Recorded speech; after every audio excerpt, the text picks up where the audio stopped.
Good evening, everyone. How are you guys doing tonight, Monday after the 4th of July weekend? I hope you guys had an excellent Independence Day and Independence Day weekend. I'm very happy to say I had a really great Independence Day weekend with the prof. It was our first year anniversary. But before we go into all of that, let me go ahead and check, of course, the audio. Looks like I do see myself live with about 5 people, which is good. I'm glad some of you guys were able to make it on this weekend. And you know that I think it's been about 5 weeks since I've streamed live, so I do understand if people aren't here as per usual. Okay, so it looks like audio is sounding pretty good. I hope you guys can hear it all right on your end.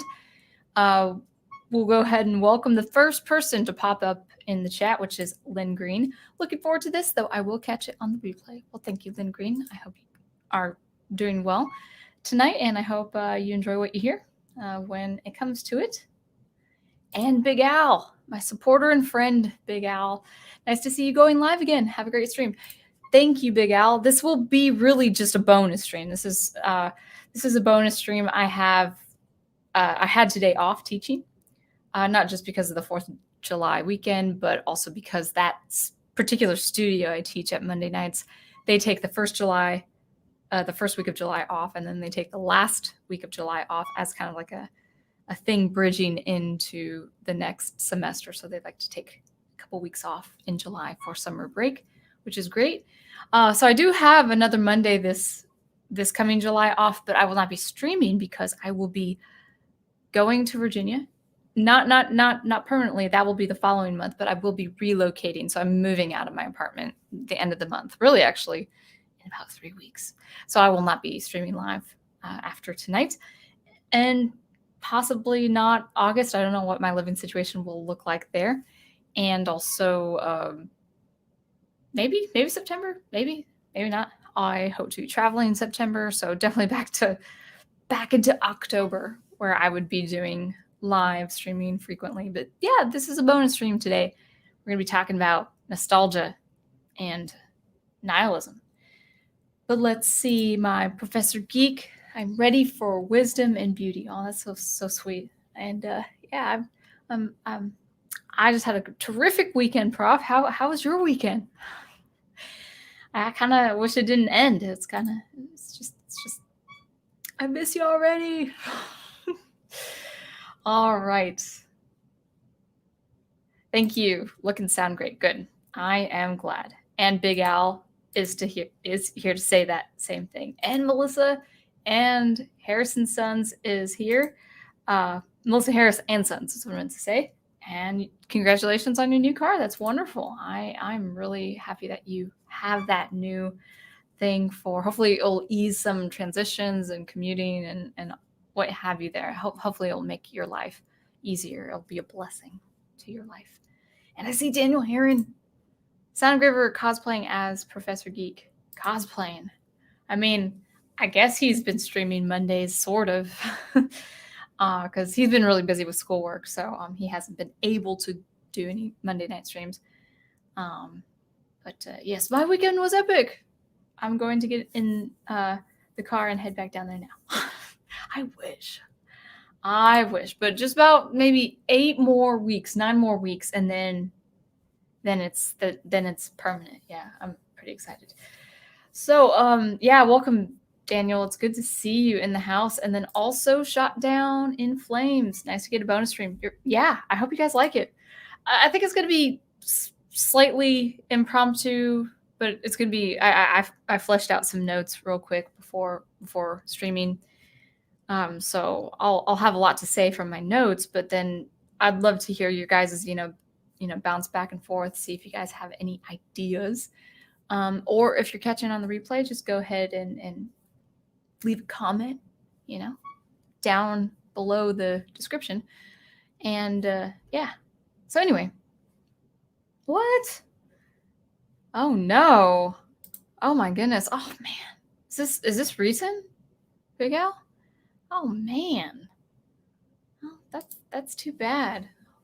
That is a shame.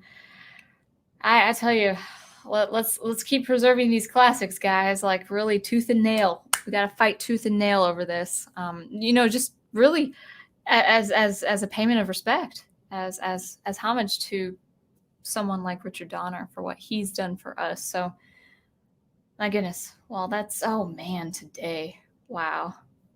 That is too bad. Man, okay, guys.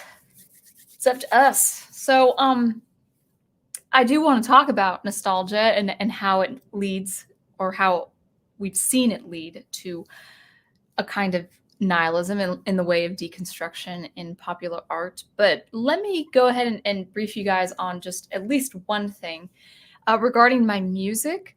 So I've in the process of just teaching more and having more things piled on this summer on my schedule, including relocating twice in one summer. I've made this creative break for myself. I'm still working on my music. I mean to say, my break. I've broken off creatively. Let's see if I can say this right, you guys. It's been 5 weeks since I've talked online. I've actually decided, in the thick of everything going on, I've actually decided to try to really do this music business thing on my own, including my own marketing and promotion. So because of that, I've actually decided to leave the label I was currently on. And he was really kind and very gracious, and he understood. I think at first he thought I was going to another label, but I'm actually just with my online presence, Sound Engraver, talking about commentary on art, in addition to producing original music and sound experimentation. I've decided I think it's best for the name Sound Engraver to kind of be its own separate thing. And therefore, I actually wanted to break away from any label.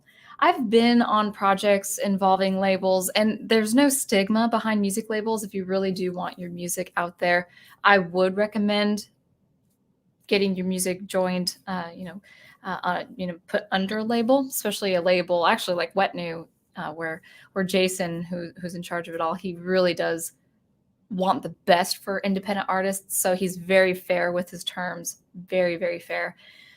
So I do recommend people, who only do exclusively music just to be under a label. But because I think something's just kind of blossoming with the YouTube platform and producing music and all that, and just getting more involved in the business side of things, I just thought it was the best for me to actually just do this on my own without a label.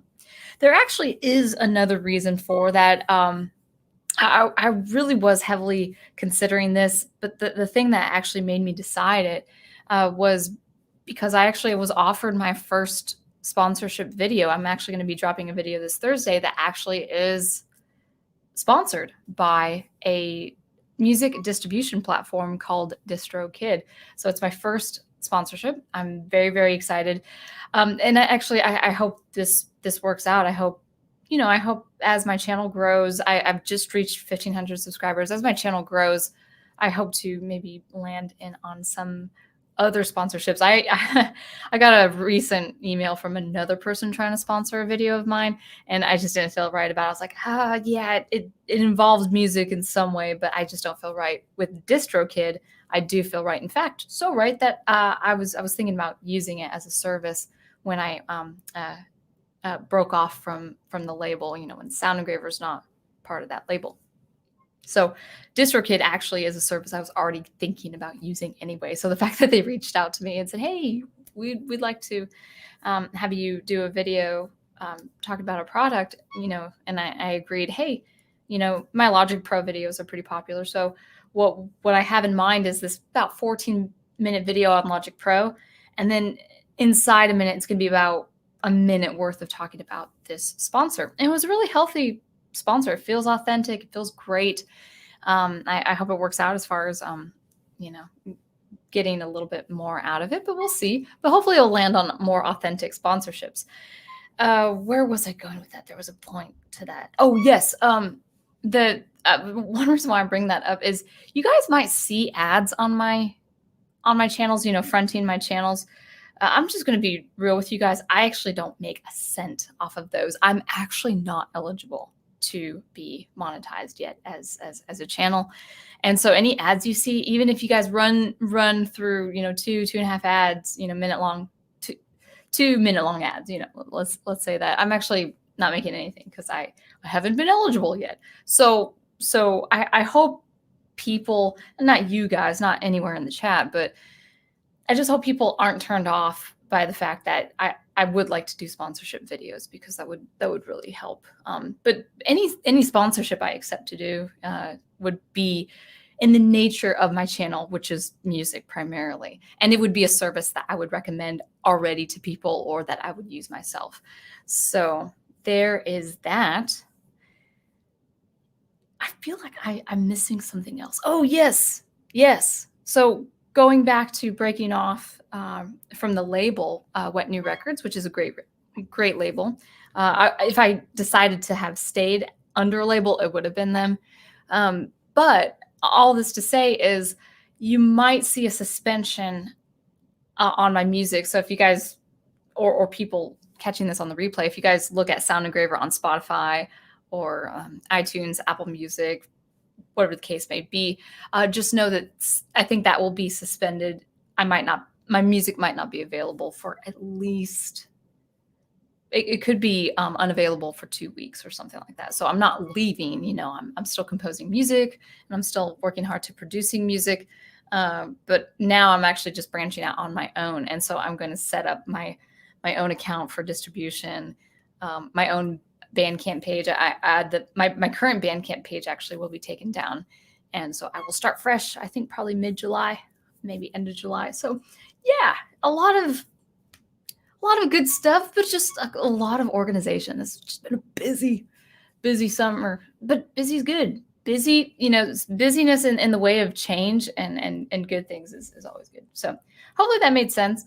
That is what's happening with my music. I'm still composing and producing. I'm still doing my Thursday videos, but if you guys happen to listen to my music on Bandcamp or Spotify, that may be suspended for a time in the month of July, and then I'll revamp all that Sound Engraver music for all those platforms end of the month or something.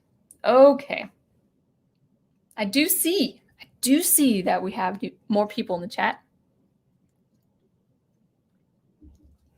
And I see Samuel Proctor. Almost forgot there was a Monday night stream today. Yeah, just this one night, just this one shot. Until maybe depending on my living situation in August, maybe I could probably do one streaming on Monday, but then just count on October really going back into the weekly thing. All right. Oh wow. So Professor Giga is saying I'm working on a video in memory of Mr. Donner. Man, that's unfortunate. Oh, man. We have Andreas Hernandez. Hi, Professor. I think that was to the Professor Geek. Oh, yes, it was, because the professor is responding to saying, hey, I got your email. Why am I saying this out loud? I don't know. And let me see if I have I pronounced your name correctly. Chigawatt 1.21 or 0.21. And Matthew Flynn. So yeah, welcome guys. And then a John Hansen. I was just listening to your music. Let's see. I really like your sound. Keep up the great work. As an artist myself, you have my respect. Oh, thank you. I appreciate that. So good. I have an artist in the chat. You guys are artists too, but I'm talking about like composers and musicians. All right. So we're going to talk about art. We're going to talk about popular art. And we're talking about nostalgia and how nostalgia, as of late, as of the last 8 years, is being used for putting art down the road of nihilism. I hope I said that right. I'm out of practice, guys. So anyway, it's just really important to talk about. So let's go ahead and get started. We're about 15 minutes in. So hopefully more people will partake in the chat. and we'll bounce some ideas. But let me just go ahead and, pull up my notes and just talk about nostalgia and nihilism. Let's talk about nostalgia and nihilism. How does Hollywood get away with destroying iconic stories? And we all know what's happening. We see it time and time again with the channels we follow, the videos in our feed, our friends, bouncing ideas back and forth. But there's also a technical and tactical way of destroying iconic stories and really destroying what has come before. And yes, I'm speaking specifically about popular art, but this can also work with art in general. We probably won't use actual examples of art or art history, but there are parallels. So anything I say about popular art, just kind of, we are talking about nostalgia, and there's sentiment, for old classic art, but just always keep that in mind when you're viewing my videos or watching me on live streams, with live commentary, that there are parallels with what's happening, the treatment of popular art. It's been happening pre-World War One. I was kind of going on and back and forth with a guy on YouTube who really did not like me telling people not to watch Masters of the Universe Revelation, the new show. He was really having a hard time with that, and he couldn't understand why I could judge, why he thought I had the audacity to think that I could be objective. Well, I can be objective. I can judge a show coming out without first seeing it because of the patterns in popular art in the last 8 years, and also the patterns in art in general in the last 100 to 150 years, at least in the Western world, Western art in general. With music in particular, which is my specialty, definitely just right around World War One. So I can be objective when I see patterns of deconstruction. I can be objective about a show that's coming out before I even see the show. And guess what? I'm not watching the show. I'm not watching the show. They have made it loud and clear over at Netflix, and Kevin Smith has made it loud and clear that this treatment will be completely untrue to the original Filmation's He-Man. How do they do this? How are they marketing this show? It's nostalgia. So let's talk about nostalgia. Nostalgia is the thing, the core element, the key element that Netflix and those writers over there in Hollywood are using for marketing.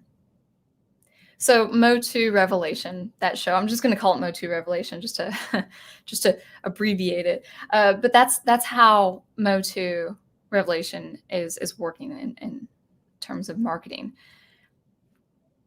They're using nostalgia to get people in their 40s, people in their early 40s, mid 40s hyped. These guys in their 40s are psyched about this new show, and it all stems from experiencing and yearning with that nostalgic sentiment.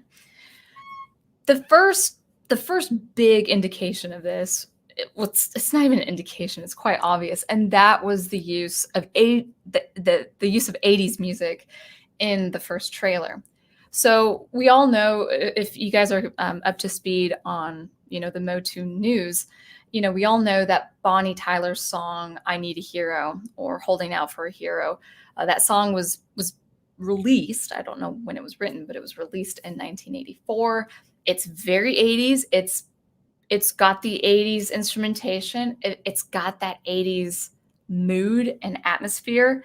It's completely, unashamedly 80s. And they plopped that song onto the first trailer. Now, I've done a video. It's about an 8.5-minute video on why that's a problem. You don't put 80s music for an 80s show If in that show there's no setting, there's no theme, there's no event, there's no idea, that is not distinctly of the 80s. If there is something distinctly of the 80s in that show, by all means, use 80s music. There's a term called diegetic music, in which both the audience and the characters in the setting hear the same music.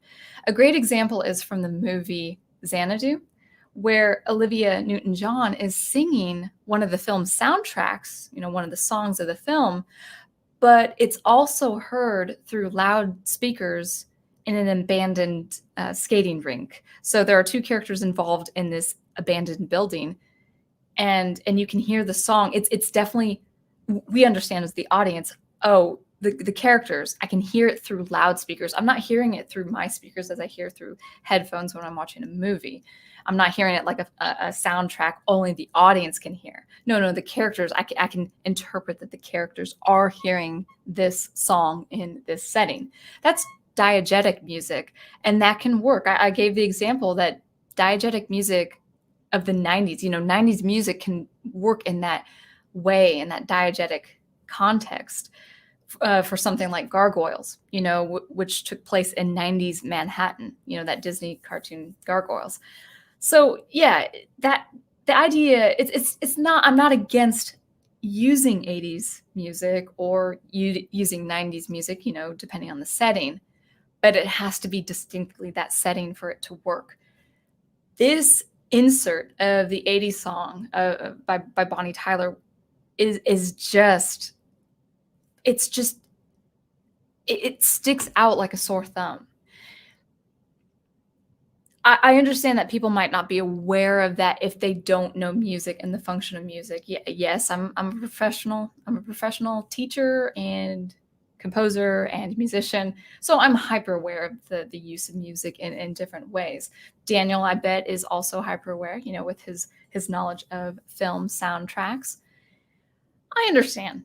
So it was a lot more off-putting to me, but I had to get that off my chest in that video, because it's like, in He-Man, in the cartoon, it's magic and pseudoscience. There's no need to have put that 80s song in there. I'm not against using new cutting edge music for that trailer, because it's, it's animation style used now, contemporary, of the last decade, maybe animation of the last couple of years, So yeah, use electronic music. Why? Because Shuki Levy also used electronic music in the 80s. He used a very specific instrumentation for that world. So yeah, by all means, use electronic music for that trailer, but don't make it 80s. Anyway, I did a video on that, so you guys can go ahead and check that out. But it's all about getting that hype to hear something distinctly 80s, especially to people in their early 40s, is very, very potent. It's very, very powerful. That was their strategy. That was their strategy. They wanted to say, hey guys, remember this. Remember the 80s. That's the only reason for putting the 80s song in that trailer. So Netflix is guilty of using nostalgia, and only nostalgia, really, for baiting people in, for getting them to watch their show, the first episode. Now, I want to talk about the misconception of nostalgia. It's something I didn't realize until I started following the hashtag Masters of the Universe Revelation trends. I wasn't aware of the irony of this misconception of nostalgia. So let's let's unpack this a little bit and give you the setting. So where am I getting this idea, that this misconception of nostalgia? Well, people, I was looking on Twitter, and people are on Twitter praising this new show and praising Kevin Smith. These guys are starved. They are starving to get back to the 80s. They are begging Kevin Smith to help them relive their childhood. Remember, in context, this would be predominantly men in their early to mid 40s. And at the same time, they're asking for new things regarding this show. One concrete example I saw several times was this begging, this kind of, wish fulfillment, this kind of hopeful rhetoric to improve characters like Orko. Okay, I don't know what your knowledge of Filmation's Masters of the Universe, He-Man is, but they shouldn't mess with Orko, okay? They shouldn't mess with any of the characters, but this idea like, oh, we got to improve Orko. And this is not sentiments expressed by Netflix or Kevin Smith or any one of the toy line, the marketers of these new toy lines. This is the supposed audience who wants to watch this show, reveling in their old childhood with this new, shiny, bright new show. They are hoping that Orko is different. The complaint I've seen, I know a handful of times, has been that Orko in the past has been too goofy, that he's only been there for comedic relief. And yes, he's a funny character. I think his comedy is gold. I love the way the filmmakers did it back then, the way they animated him, the way they used his voice. It's not slapstick, but they use a lot of momentum that is quite hilarious with this character. I remember when I first saw Orko, I was a little put off. In fact, Orko at first made me want to watch She-Ra instead, and see what the characters were like there. But then I went back to He-Man after watching a lot of different episodes from She-Ra, and then I saw Orko. I was like, oh, he's actually really good. I really like this guy. I want Orko to be my sidekick. So his comic relief is very, very good. Now, it's not only comic relief, though. This character, Orko, has serious moments. He learns valuable life lessons. But even if it were true, even if Orko was only for comic relief, that is not a bad thing, because Orko, in this universe, in this world of Eternia, Orko is supposed to represent the adolescent. He's the kid of the gang. He's the kid of the cast. Notice every other character, besides Cringer, of course, he has kind of a generic age, but every other character is an adult. We've got Man-at-Arms, King Randor, Queen Marlena. Yes, they are the older generation. But Prince Adam is fully developed. He is an adult male. He's a man. Teela is fully developed. She's a fully developed, fully grown female, a woman. She's captain of the Royal Guard. So even though they are young adults, Teela and Prince Adam, they are adults. Orko is supposed to represent that kid. If you notice, I'm not really a fan of the episodes that include his race, the Trollans. That is definitely marketed for kids, that kind of humor. And I probably couldn't get through He-Man as an adult if it was only Trolla, and his race. But besides Orko's uncle, what's his name? Montork.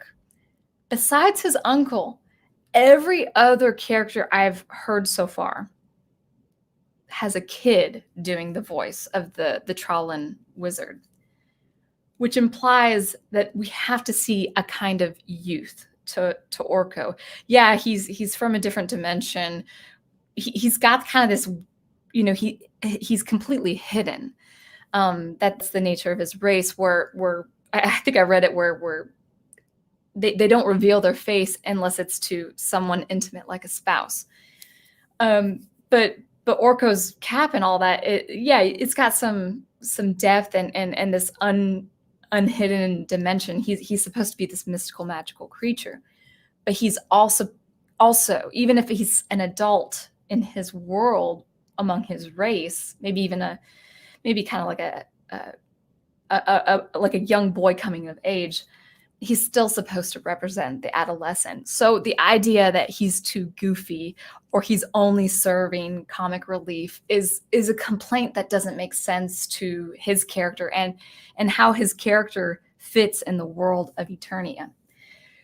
I don't know if you've noticed the images of Orko, but Orko's supposed to like save the day in this new and he saves He-Man a couple of times, well, a handful of times in the original, but he's supposed to save the day like kind of edgy, like this kind of edgy heroics, like I'm not the goofball as I was in the 80s. And it's like that's kind of a dig on the world and his character.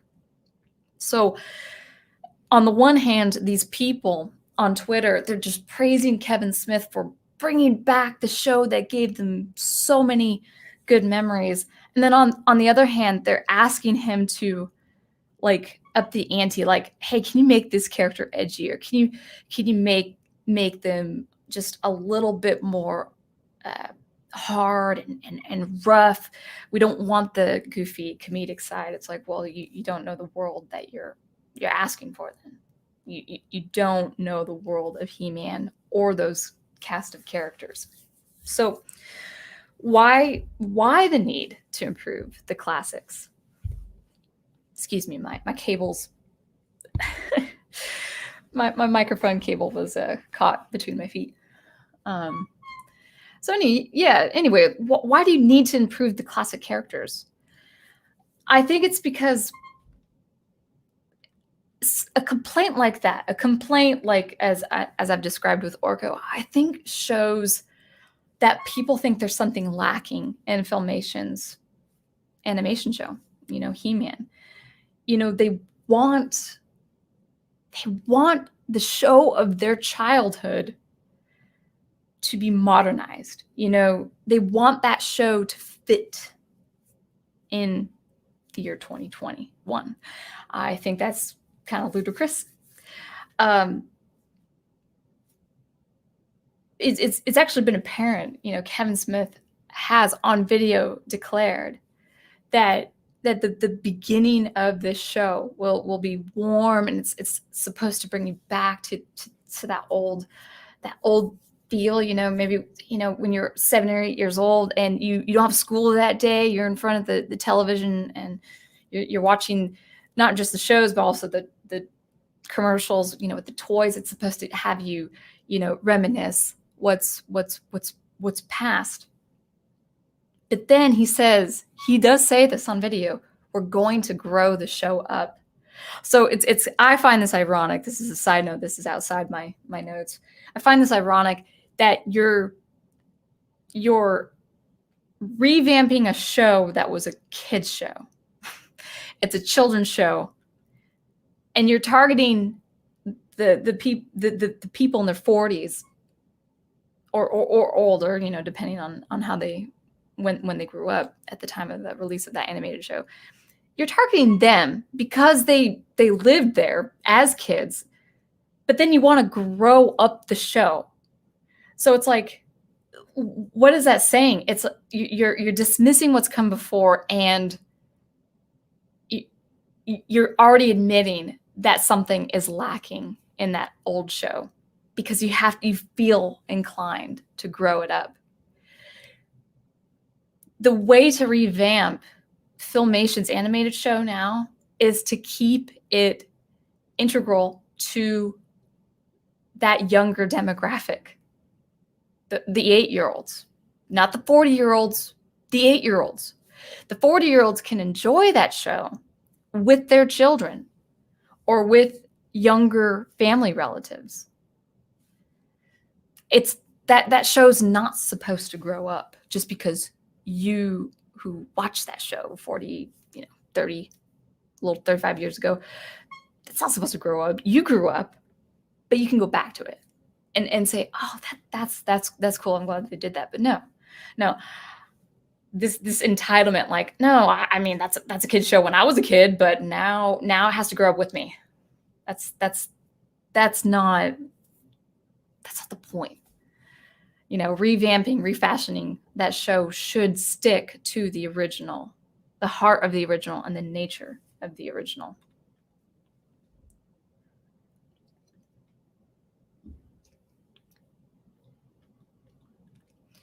So this lack, Orko, for instance, was not good enough.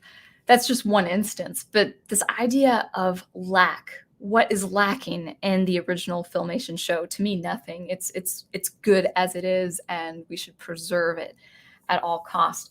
But this lack that people are expressing on Twitter expresses that this isn't nostalgia in the truest sense.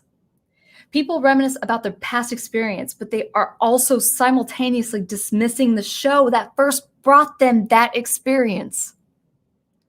That's not the role of nostalgia. The role of nostalgia, when you're experiencing nostalgia, when you're experiencing that yearning in a healthy dose, what do? You go back to the original. You don't need a new revamping, refashioning. And in this way, it's going to be a deconstruction of that. It's going to be a deconstruction of He-Man. It's going to be a deconstruction of your childhood. That essentially is what it's going to be. But people just, they don't see that. They're nostalgic for something. And that very thing that they're yearning for is going to be so different in nature. It's not going to be the same thing. It's not going to be the same thing. But it has to grow up because they have grown up. So this tells me that there's a slight disdain for what has come before. Now, I did drop a video earlier today on chronocentrism, and I think it's very important to understand that many people, I'm not saying you, I'm not saying me, but society in general, in the way of media and entertainment, I will be so bold as to say on a general level, society has disdain for the past. Society, even if it's a slight prejudice of the past, even if it's just slight, there has been in many ways and many shapes and in many forms, whether through Hollywood, academics, sentiments on Twitter, there's like, oh yeah, I remember the 80s. Yeah, back when. Good. Every decade has its growing pains, so to speak. Every decade has its weaknesses, its bad side. But you shouldn't shirk from the past. You need to explore and learn the past for its beauty and for its ugly, for its good and for its the way it aired. But there's this idea, there's this kind of weird entitlement, like, like we need to improve this because we need to have what was in the past fit our sensibilities in 2021. This entitlement that the past product, in this case He-Man and the Masters of the Universe, has to match the current year you're living in. That is entitlement. That's narcissism. You're not better. I mean, I'm not saying that you can't grow as a person, as an individual, but society has its ups and downs. One way, if I may be so bold to say that, no, we're not better in many ways as people were. When you're 40, when let's say you're 40 now, and people 40 years old back in the 80s, they're not inferior to you. How do I know? Well, it sure is evident that we are very crass, very disorderly, very divisive people, where we want to just mudsling. I'm not saying people in the 80s didn't do that either. And I say mudsling like that's more of a political term, but it's just throwing rocks and sticks at people, maybe on an online discourse. But you guys seen it. I've seen it. We behave very crudely. So no, a past product shouldn't match our sensibilities. The sensibilities of 2021. We have our own issues too. Why do we feel like we have to modernize something of old to suit our fancy? That's narcissism. That's entitlement. So in this way, both Hollywood writers and the audience aren't regarding what's come before. They're asking for a refashioning, and by doing so, they are deconstructing the nature of the old show. It has to be relevant in our time, and what's that ultimately going to do? It's going to make it relevant only in your time. Mark my words. Mark my words. Masters of the Universe Revelation, produced, written by Kevin Smith, shown on Netflix, will be irrelevant before you know it. It won't be remembered. It won't be treasured because they made it so clear that it has to fit this year. Well, fine. You want to do that? Good on you, man. Good on you, Kevin Smith. Good on you, Netflix. You've just shortened your baby. You've shortened the life of your baby, your child. It's your all that praise and all that applause and all the stuff you want to do for this new He-Man show, which has nothing to do with He-Man, nothing to do with Tila either. You've just killed the life of your child quite quickly. I can imagine its popularity being, depending on how long it goes, if it goes for like 3 seasons or 4 seasons, I can't imagine it being remembered 5 years from now, 10 years from now. People will go back to the old stuff. You know why? Because they didn't write for the 80s. They didn't write for that decade. They wrote universal truths in a universally compelling story. You're not going to get that with Revelation. You're not going to get it. Short-lived. So congratulations, Kevin Smith. You will not be remembered for this because this won't be remembered. The story won't matter after this time. So the greatest irony really lies within the misconception of what nostalgia is. Netflix and Kevin Smith are using nostalgia for marketing while blatantly dismissing the original that brought about the nostalgia to begin with. That's the irony. The real nostalgia, if you want to experience real yearning, real reminiscence and sentiment, if you want to experience a good, healthy nostalgia, you just go to the old stuff. For instance, I am very much enjoying the old Super Nintendo games with my prof. I'm going through all the games I went through in my childhood. I do not need a revamping.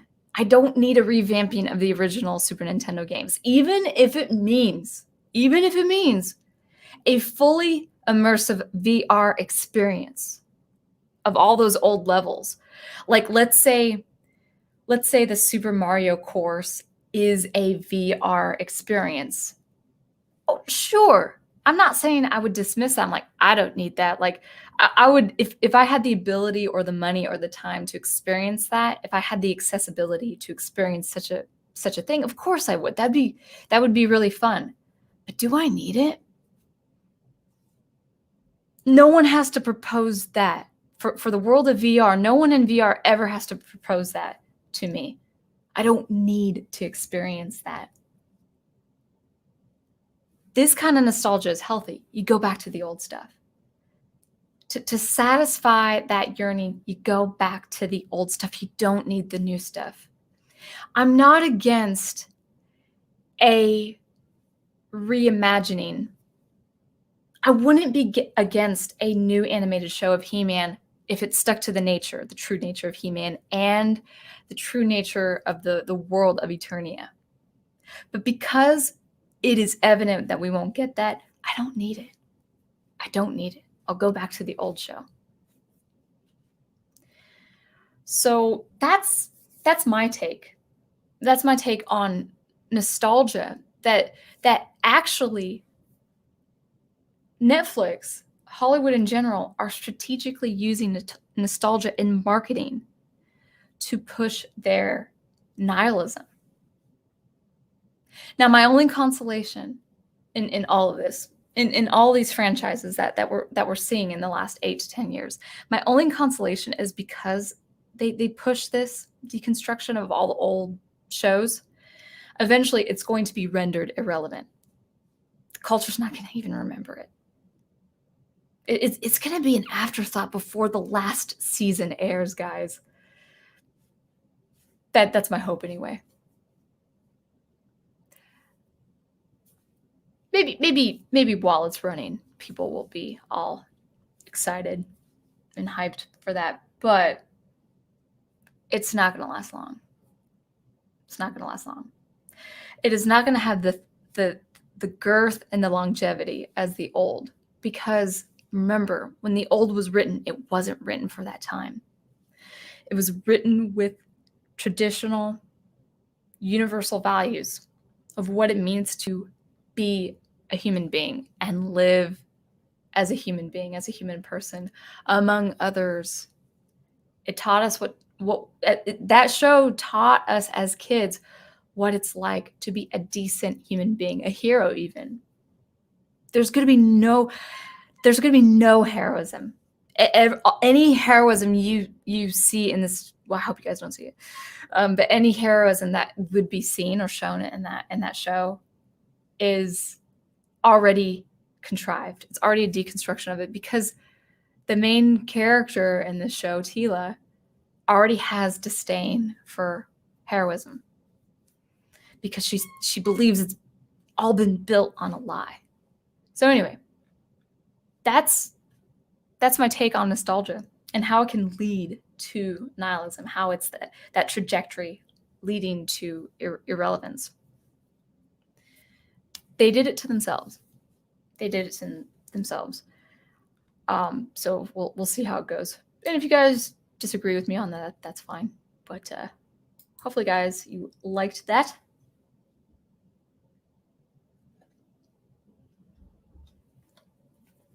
All right, let's get back to the chat. And actually, there are a couple side topics I can talk about regarding nostalgia and what I've noticed of the world. But of the world of popular art, I meant to say. All right, looks like I have a lot to catch up on with chat. That's great. 13 people. Wow, thank you guys. I wasn't expecting a lot today. It's Wolfton.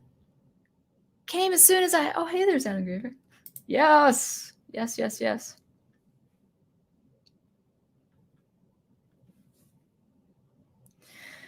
All right. Wolf10 says, they're doing this in hopes to condition us to agree with their utopia plan for decades from now. Yeah, I mean, as I had just expressed, because they do believe, these people behind Hollywood, as well as the academics, as well as the ideologues, they do believe they're working towards a utopia. If you meet any resistance in your disagreement with them, it's because you're in their way of creating this utopia. I know, it's crazy. People might think that's crazy of me to say, but why do people act so maniacal? Like they're insane. People act insane. And so if I'm just resisting just because I have a different opinion, I'm sorry. I'm putting stumbling blocks on your road to this utopia. It's not a place I'd like to be in, though. Like, can you imagine, like, the makers of this world? I've seen them behave. Okay, I don't want to be part of that world. I actually really kind of want to refer back to Brave New World and also 1984. I remember not caring for the writing style of Brave New World, but this Huxley was so insightful. He was so insightful as far as psychology, philosophy, and also technology, at the time. So I might refer back to those works of art.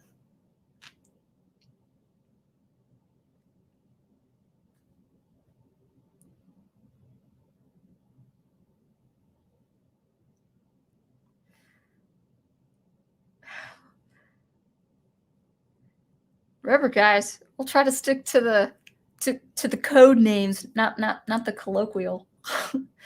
Wolf 10 says, we must go. They want us to go. But they want us to cause they want us because we can make them bucks. But they don't like us. So I don't want to shame anyone. That's the thing. I will call people out, but I will do it respectfully. As respectfully, I might be forceful, in my sentiment. I might be, firm. Why? I've been a teacher for a handful of years now. I'm kind of firm. So I'll call people out. I'll call things out, even if people don't care for it. But I won't do it disrespectfully. They dared use I Need a Hero with the nerve. They got a lot of nerve. Maybe they don't have any nerves. Maybe they can't feel at all.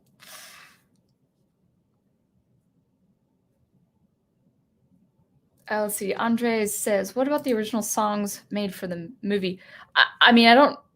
Oh, I haven't seen the movie. I don't know what the songs are for. Oh, the movie. Oh, yeah, the movie. That's actually something I have not seen, so I can't comment. I would just say if it divorces you from the inherent nature of that world of Eternia with magic and pseudoscience, I would say it's a little tricky. Now, wasn't that movie made a long time ago where production was pretty iffy? So if that's the case, then I'm not going to knock it. I understand that He-Man movie is really kind of its own separate experience. But I am talking about shows that could be made today with the incredible amount of CPU, incredible amount of capacity and talent. We can make an amazing new He-Man Masters of the Universe show in this decade, as long as it's true to the show.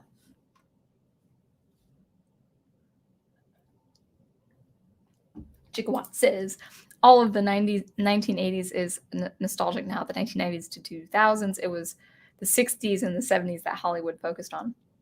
Interesting. That's interesting. If that's true, that's a very interesting. That's kind of like, okay, guys, this is our history. This is how we are rolling it out.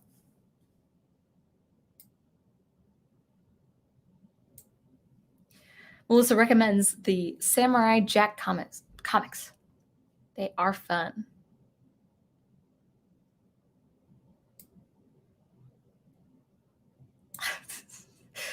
Dan Heron says, Team Orko pound hashtag. Yeah. I can imagine you say that. Like I didn't hear my voice when I read that. I heard your voice. Yeah, Orko's great. You don't need to mess with Orko. He looks creepy in the new show, man. I would have him, if I was asked like by a game show host or some trivia host, like who would be your sidekick? If you were a hero, who would be your sidekick? I'm like, I'd be Orko. Or I wouldn't be Orko. I would have Orko as a sidekick because he's cool. Yeah, you don't need to mess with Orko. I'm like, I'm in my mid-30s, okay? I find him very genuine a character, very funny. He doesn't need this edge. Like what is up with this edge? You know what that reminds me of is like parents.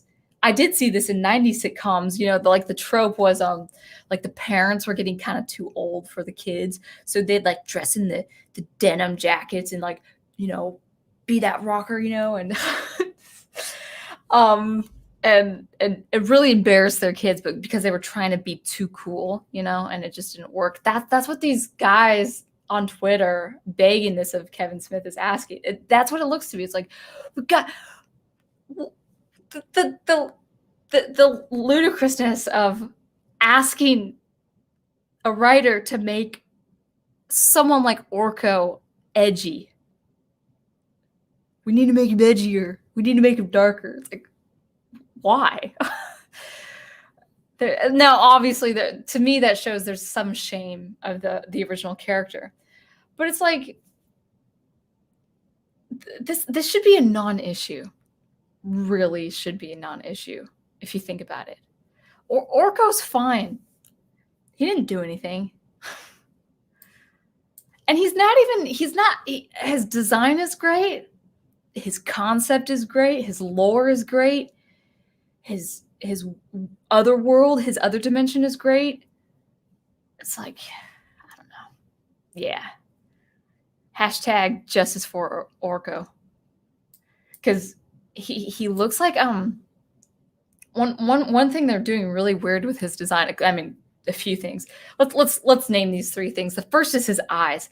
His eyes look like cat eyes. They look like feminine cat eyes.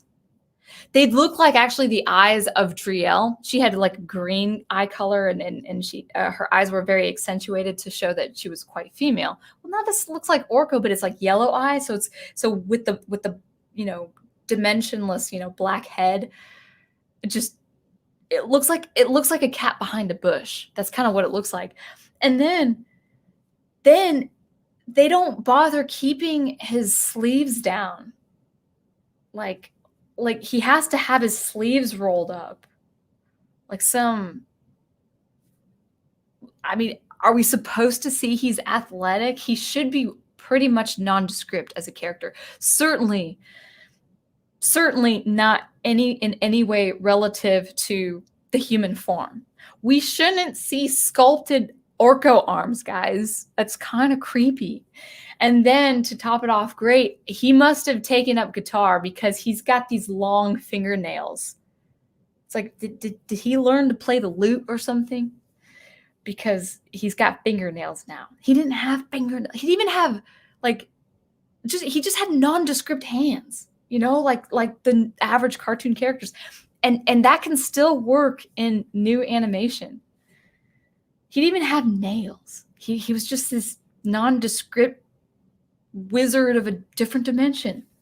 He didn't need to be more than that. Getting riled up, like Prof and I, we were watching He-Man. We're just like, yes, this is the old stuff. This is the good stuff. It's good. It's good. The last episode that we watched last night it talked about disability.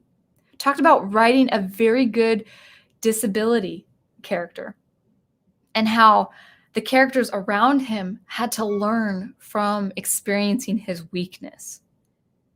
And then that for 22 minutes, it got this complete arc. That's talent. I don't care if it's meant for a kid's show. To have a very compelling arc inside the span of 22 minutes. It's good. And that's how you do a disability right. It's a very simple formula, but that's how you do a disability right. It was about a blind kid. A very, very warm, sensible, heartwarming kid. Just had such a lovely spirit, but he was bullied for being blind. And then He-Man and Ram-Man actually experienced because of a glare of crystal from like this falling crystal rock. There was a flash and they had become temporarily blind. They had to get back. They had to come back the way they came without sight. It's really good. And it's for kids, but man, I enjoy it myself.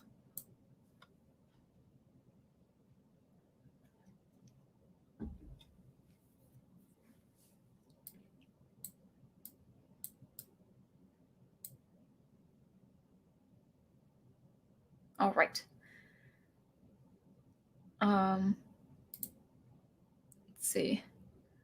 RT says, I remember in our current period, Stranger Things started this 80s vibe, but also it came with music too, using the sound of 80s modern music. I don't know if I like it, but it shows that. That is an example of diegetic music. Let me go ahead and write that term down. It's a good term. It's very good for film composers to know. Diegetic. It's music that as an audience the other characters are hearing as well, and to enhance that setting, like 80s or 60s or whatever. Yeah, that's really important. That could be used quite effectively. Matthew Flynn says, if you want something with no nihilism, then listen to the soundtrack of the 1986 Transformers movie. Now, actually, yeah, thank you for the recommendation. Soundtracks Yeah, we were talking about the 80s. That's true. We were talking about the 80s song. Again, it's nothing. There was nothing wrong with the 80s song by itself. It's just the way it was used. It wasn't the right function for that. But anyway, yeah, thank you for that recommendation. The nice thing about music in a strange way, because soundtracks, besides actual songs, are instrumental most of the time, or all the time actually, if it's not including vocals, of course. Yeah, choral. I would say choral music with instruments in the context of film would be considered instrumental. Like for instance, Howard Shore's use of the choir for Lord of the Rings, that's still instrumental. But you kind of can get away, in a way, the composer can get away with not producing nihilistic music. Oh, but I've heard nihilistic music. It exists, man. I was an academic. And that's a separate topic for another stream or another video. But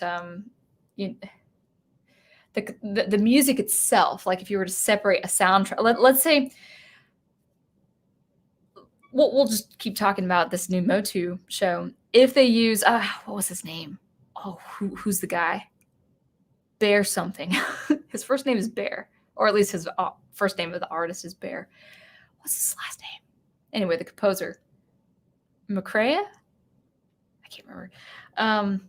This composer actually for this new show. He's a reputable composer. I think he does primarily electronic. He might be known for metal. I can't remember his specific genre. But he could write music, and his music by itself would not be an example of postmodern music.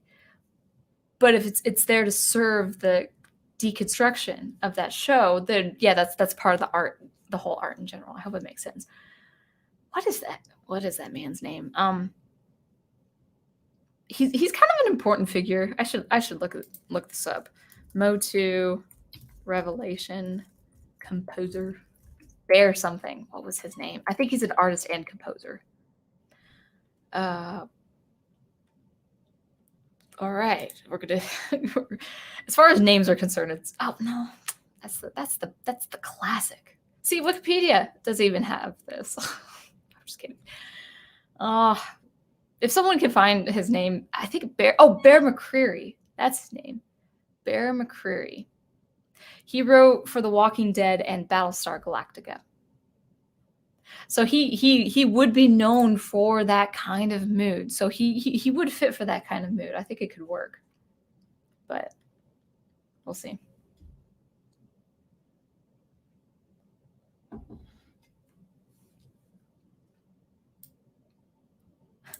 Marty, we have to go back.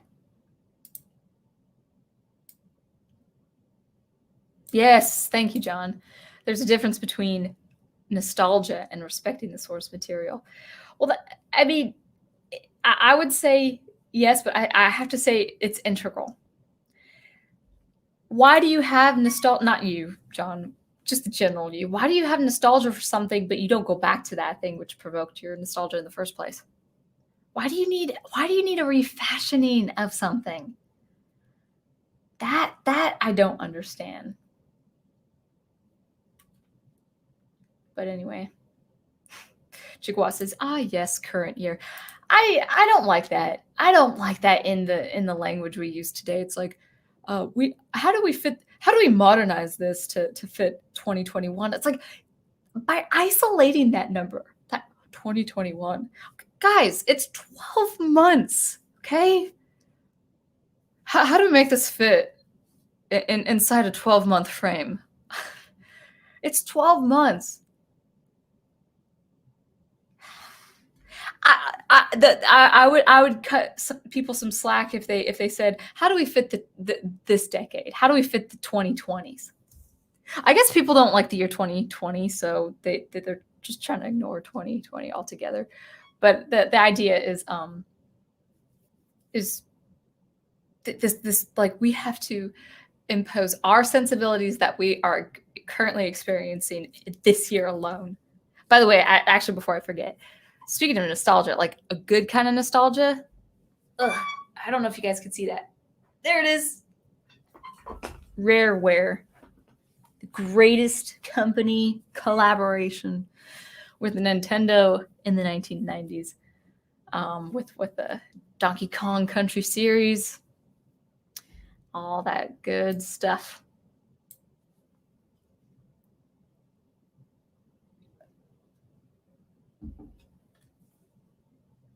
Yeah, that's pretty dead on, Samuel Proctor. I would say it's The Force Awakens all over again for most things that come out now. Now, actually, I would say Bandman also talks. He's used the example of Star Wars Force Awakens before, where he says, watch out for these words: awakens, refashions, reimagining, not reinventing. That hasn't been used yet. But listen for those words. Not even things like reboot. It's refashioning, revisioning, reimagining. The word revelation, the word awaken. When those words are now used, you gotta watch out for those words, because revelation is the truth that was never to come out. The very premise of this new show has nothing to do with the old Eternia. This idea of keeping secrets, like deceiving Tila, for instance, for Dare keeping the secret of Prince Adam becoming He-Man. No, the first thing is, let's just talk about this premise and how it's so misconstrued. That someone would dare be indignant for having been kept a secret. Like, I'm entitled to know this secret. I'm your closest friend. You know else who didn't know about Prince Adam's secret? His mom and dad. His own father and his own mother. Okay? His sister knew. The siblings know. But besides Man-at-Arms and the sorceress, no one knows. Tila should not even feel indignant. Even if she were to discover, she shouldn't feel indignant, because other people very, very close to Prince Adam didn't know either. It was to protect them. Can you imagine, in the world of magic and pseudoscience, if you had knowledge of this secret, the one of the core secrets of Grayskull, your life would be on the line. He-Man would always have to be around, protecting these people just for simply knowing this information. And people could say, well, I could take care of myself. I could fend for myself. No, not the forces of evil on Eternia. Evil would have taken advantage of that. Evil would have taken advantage of these people beloved by Prince Adam and Man-at-Arms, because this is involving his own daughter. Evil would have taken advantage. You should never feel entitled to be let in on any secret if an evil force can use that knowledge of yours to its own advantage against the world, or at least, at the very least, against your personhood. So this kind of righteous indignation is really, really, really off-putting. The second thing is, well, involving the secret, it's not deceptive. This secret that Prince Adam had is a personal sacrifice. We see this explored in a pretty sad, painful way in the original show, where he wants his father's approval. He wants King Randor's approval. He wants to show his father that he is not a dolt. He's not this foppish dolt who doesn't care about the kingdom. He wants to show his own father his true good nature that would ensure his father's absolute love and adoration. And he doesn't get that. Prince Adam doesn't get that at his own cost, at his own expense, and in some ways, the expense of his own father. because his father has this this false knowledge of his son. There's this knowledge gap of his father that actually causes some rift. Yes, it's obvious that Randor loves his son, but he's disappointed in his son again and again. And his son has to protect that secret at the cost of his own pride and his own ego. It's not a deceptive thing. It's not a selfish thing. The secret is not a selfish thing. It's a beautiful thing. You know, just like imagine the forces of World War II. Like, let's say you had knowledge of the most of the secret. I'm going to be, forgive me for being a little controversial, but this I have to belabor this point. If you let's say you had a really close friend, and that friend's family is protecting a family of Jews from being slaughtered or put into concentration camps. And that friend is protecting you from that knowledge too. And you discovered it later. Would you feel indignant? It's like, why didn't you let me in on the secret? That's awesome. I missed out. No, that friend would have been protecting you from that knowledge, because you could have been killed, or your family could have been killed if you had knowledge of a family of Jews being kept hidden. That's this. I'm sorry to put this comparison. As far as the world of eternity is concerned, that's the same level. Tila should have no business feeling indignant about the secret. This Kevin Smith painting this secret as of this pile of lies and deception. No. Between the forces of Skeletor and Hordak? Now, we don't see the evil on Eternia like we see it on Etheria, Adora's home world, or world that she's living in. Now, obviously, it's a kid's show, so it can't be too graphically depicted, but in the world of She-Ra, people are enslaved. Everywhere they're enslaved by the Horde. That's the level of evil in those two worlds. So with the forces of Skeletor and Hordak, taking advantage of you of having that information because you feel entitled to have that information, that secret, that's why Prince Adam kept his secret. That's why his heart is just pure gold, because at the cost of his own pride and good ego and just really wanting to show his father his true nature and really protecting his friends. Now remember, Man-at-Arms, Orko, and the Sorceress, they know the secret, but their lives, it's inferred their lives are always on the line because of that. So, I don't know.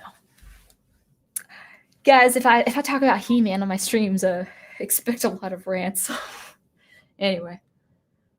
So, let's move along down on the chat. Down the chat. That's what I meant to say.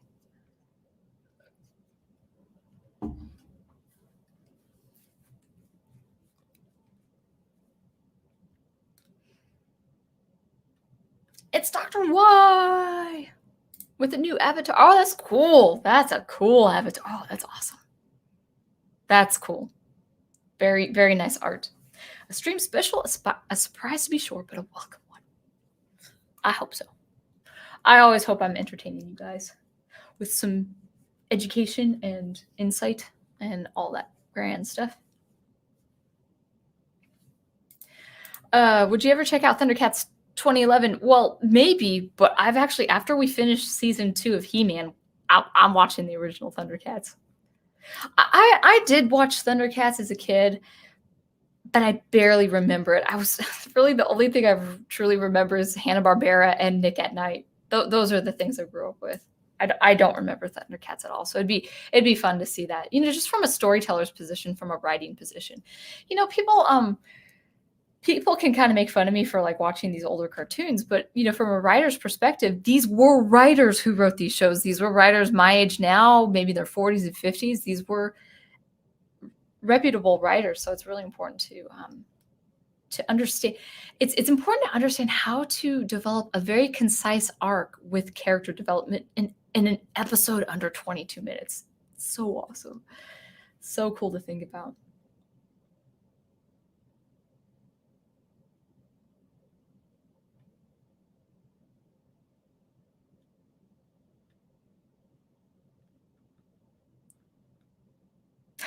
Wolf 10 says, and I hate righteous indignation. There's a place for righteous anger. But, in the way of Superman, we can't resort to violence and vitriol. That's when anger becomes a vice. That's when anger becomes a sin. So there are things that we can be angry with or angry for. The protection of someone's life, for instance, or the preservation of something good. But it's when we resort to vitriol and all that. That's when I would say, gotta be careful. I think the chat skipped. Oh my goodness, the chat totally skipped. Guys, the chat skipped. I was reading to the bottom. I was like, that's all you got? Okay, where should we start? Guys, I'm sorry. I was skipping to all of you guys with these comments. So let's why does StreamYard do that? It jumps down. All right. RT says, as many people say, back in my day, things were better. Therefore, producers and directors try to go back to those back in my day phrase and draw in the people who said that phrase or feel the same way. Yeah. Where's that verse in the Bible? I think it's in Ecclesiastes where it says, do not say in your heart the previous days or the former days were better. It is unwise and foolish to think this. It simply means you have to be, first of all, content with the time you're in. You can't go back. You can look at the past and you can honor the past for its greatness, and you can understand the past for its flaws and its errors. But we shouldn't also dwell on the past as well. And I think people in this day and age have a very unhealthy understanding of nostalgia, especially with the world we're seeing among the fandoms. It might be a separate topic. It might be a separate video, but I really would like to talk about the infantilization of Americans. I think this could probably extend to the, first world countries in general. But I think we really do struggle with growing up and having responsibilities and taking care of other people. This might be just a quick rant. Hopefully it's quick, but I just cannot stand this new colloquial verb called adulting. I absolutely despise that word. I'm not, offended if someone were to say it. I mean, I don't like get in someone's face if they say it.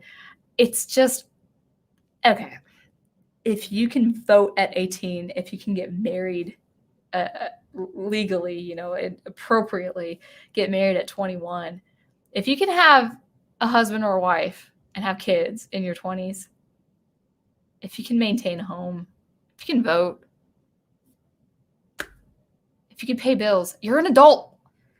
This idea. I saw doctorate students, man. I would see pictures of like graduate students in my music department, and this was long after I left. But I would see these doctorate students, like these men and women in their mid 40s or whatever. They would hold up these little glittery signs that said, "Oh, just got my doctorate. Now what? I guess I'm adulting." And I was like, "Oh my goodness!" It's like you're 40. You're 40. You've been an adult since you were 18. This idea of wanting to this need of being in a cocoon, this insular cocoon. Like, I just need to have things the way they were, the way they were when I was 8 or 9 years old. It's like, you are an adult. Please, can you think, speak, type? That reflects your age, in a way that reflects your age. 18, guys, think about it. if you're legally an adult at 18 years old and you lived to be a ripe old age of 98, 70 years, okay? Like, if you lived to be 100, 78%, no, that's not true. Well, yeah, about 80% of your life, you're an adult. So anyway, that's my rant.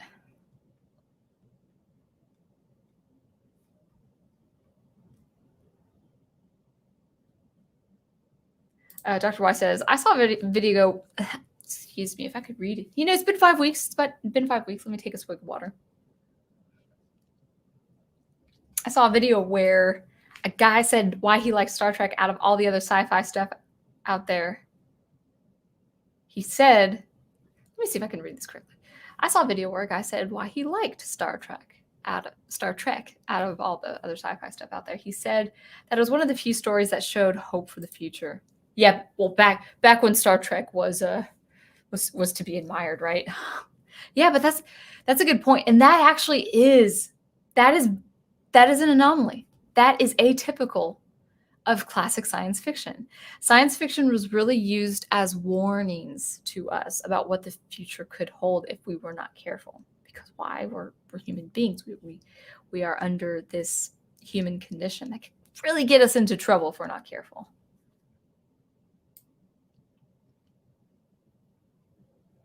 Melissa Harris says, I like both the original 80s He-Man cartoons and the film and the 2002, all the better, far superior to Netflix He-Man in name only. Yeah, I've seen that float around in name only. He-Man in name only. I mean, the name He-Man is not even in the title.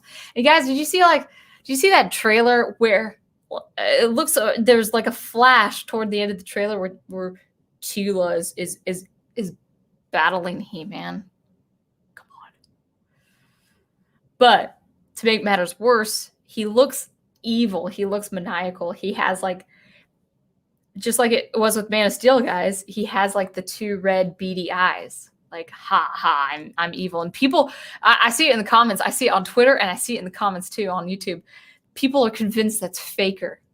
The evil clone or the impersonation of He-Man. That's not Faker.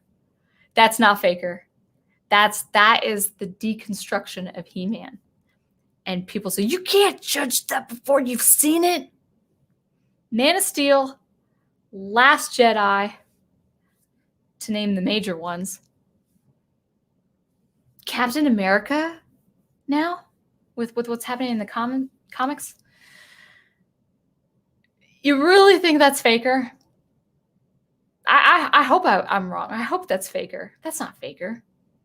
They won't have the room in their story to put a character like Faker. It's He-Man. It's He-Man deconstructed. It's He-Man gone evil, like it was with Superman of Man of Steel.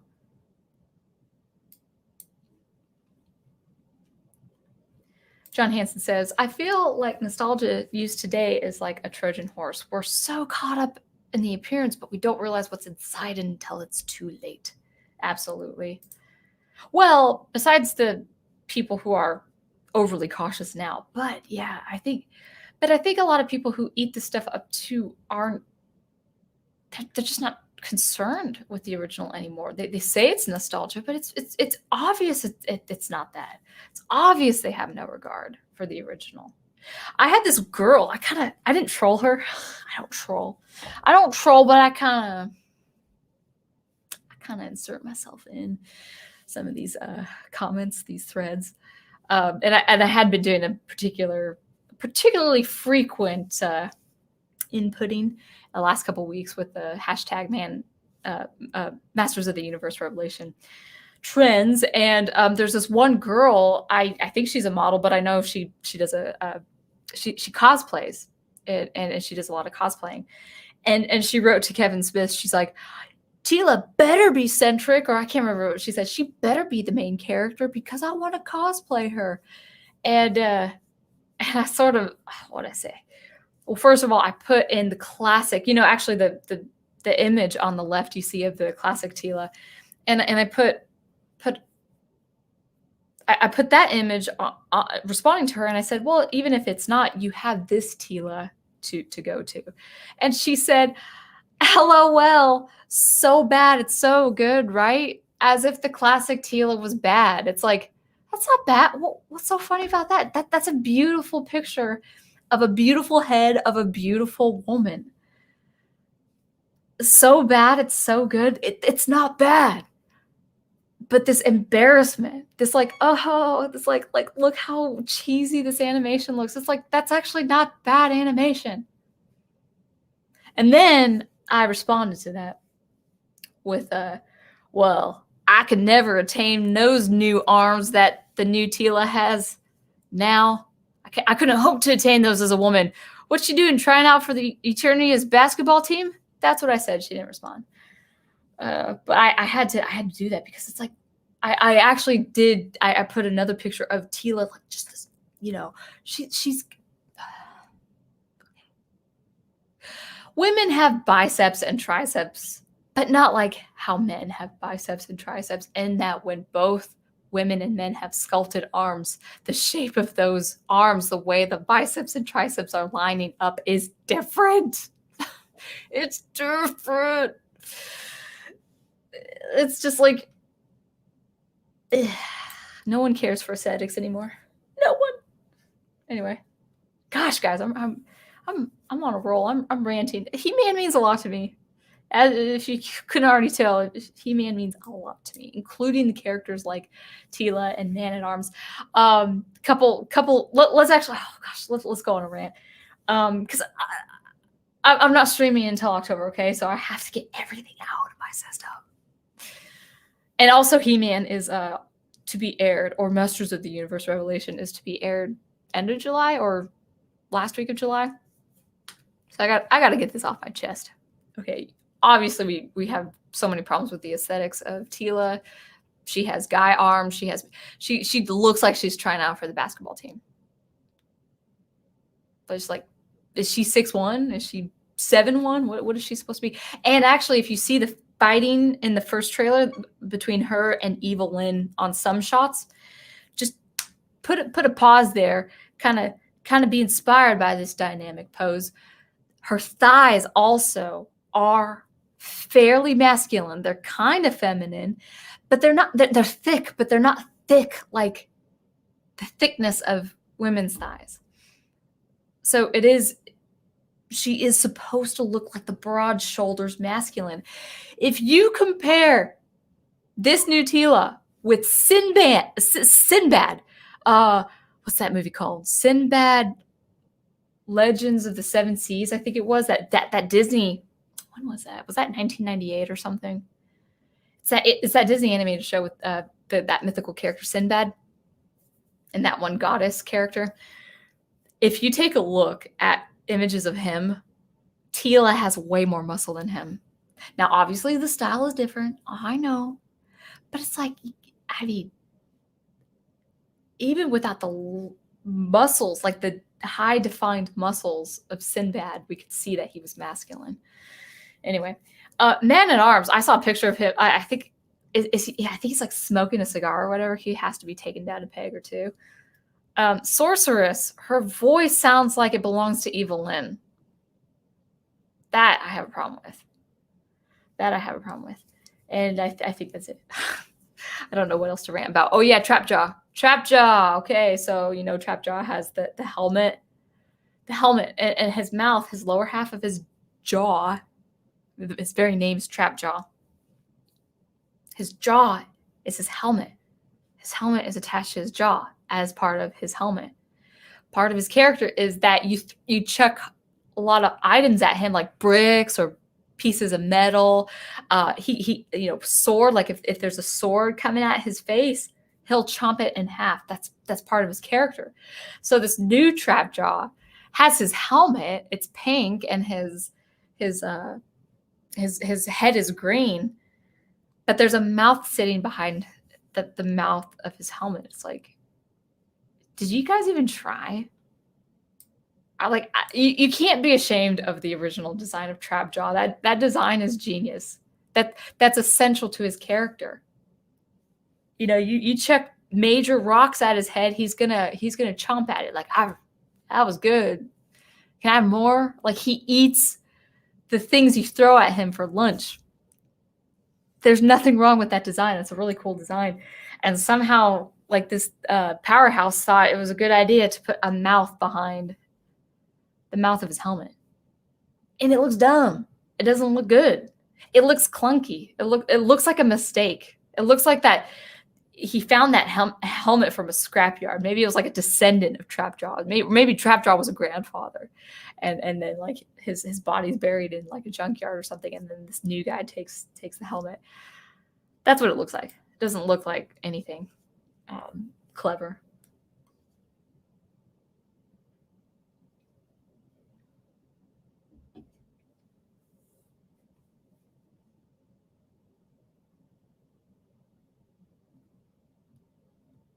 Wolf10 says, they should have made Orko like 2011 Snarf. Innocent, clever, and all-around capable in his own way. So that wasn't Orko then. I've seen pictures of that television show, and I was like, is that Orko? That looks like another character, like another Trawlin wizard, which would make sense because that looks like nothing like Orko. So, but I don't know. Dr. Y says, the original Orko reminds me of Spooky, the mascot for the Fantastic Four Phantom. That's Fantastic Four, right? Phantom 2 fighter jet. Yellow eyes, Sith Lord. Yeah, well, the thing is, Orko in the original design had yellow eyes. The yellow eyes weren't the problem. They just looked like cat eyes. Because like his eyes are round and inquisitive, like they're like the eyes of a child. He's supposed to be the adolescent of the cast.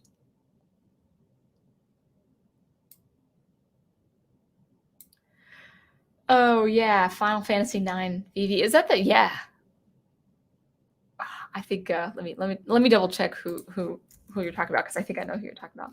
Final Fantasy IX. Oh yeah, yeah. VV, yeah. Yeah, the black mages of Final Fantasy do remind me of Orko every time I see them. That is a black mage, right? Yeah, that is correct. Yeah, actually, let me see if I can. Let's go ahead and show an image. If let's see, and a good image there. Yeah.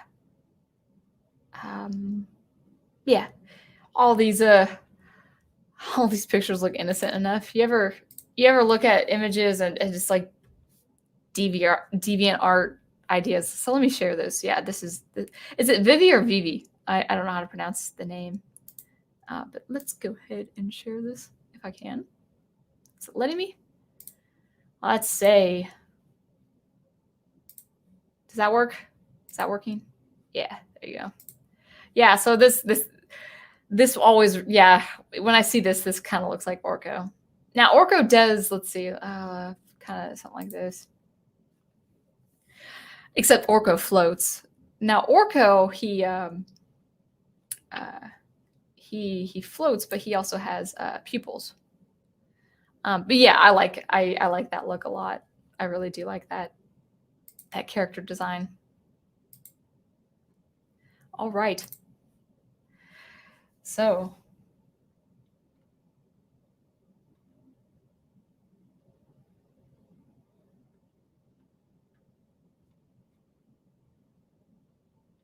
yeah, Samuel Proctor says diegetic music is fun when it shows up in movies. Yep.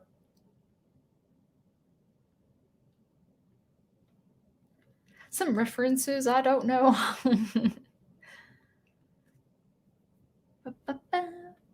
Yes, thank you. Actually, some Bear McCreary. Thank you, Daniel Heron. I knew someone would pull through, and I knew that someone would be Daniel Heron. Yep. Oh, okay. So you guys are one of your favorite composers. That's cool. Yeah, good. So you recognize the name. So he is capable. He's going to be capable of producing a kind of music for this kind of world.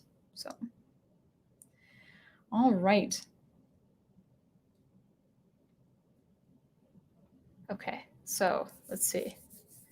I kind of want to continue this live stream, guys. I will make it a longer live stream if you guys would have me. I just have to be mindful of might have to use the restroom, so I might actually have to put up my Bandcamp page. Actually, this reminds me of something. Professor Geek has a comment that I want to get to. So the stream isn't done. Let me just, I don't know. Let me just go ahead and put up some music. I'm going to use the restroom for a minute. And then, I don't know what I want to do. Let's just do, should we do a Happy Anomaly again? But I have to make sure I'm sharing the audio as well. Let's see. Share screen, Brave tab, Happy Anomaly, share audio, share. Okay, got it. Let me just take just a few minutes to use the restroom, but let's see if you guys, tell me if you guys can hear that. It's gonna be just the happy-go-lucky, Happy Anomaly. So, okay, 10:35. That's the comment I'm gonna get to.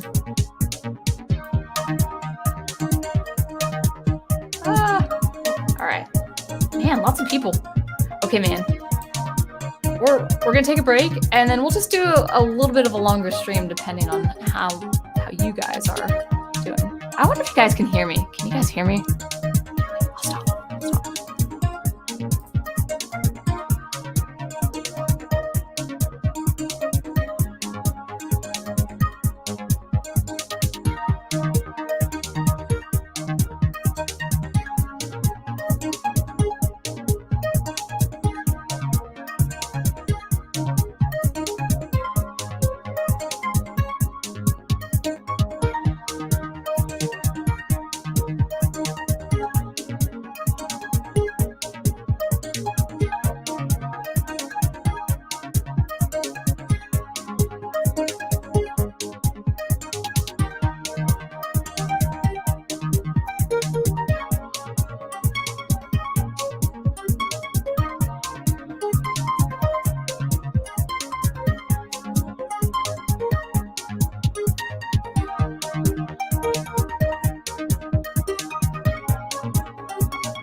Good.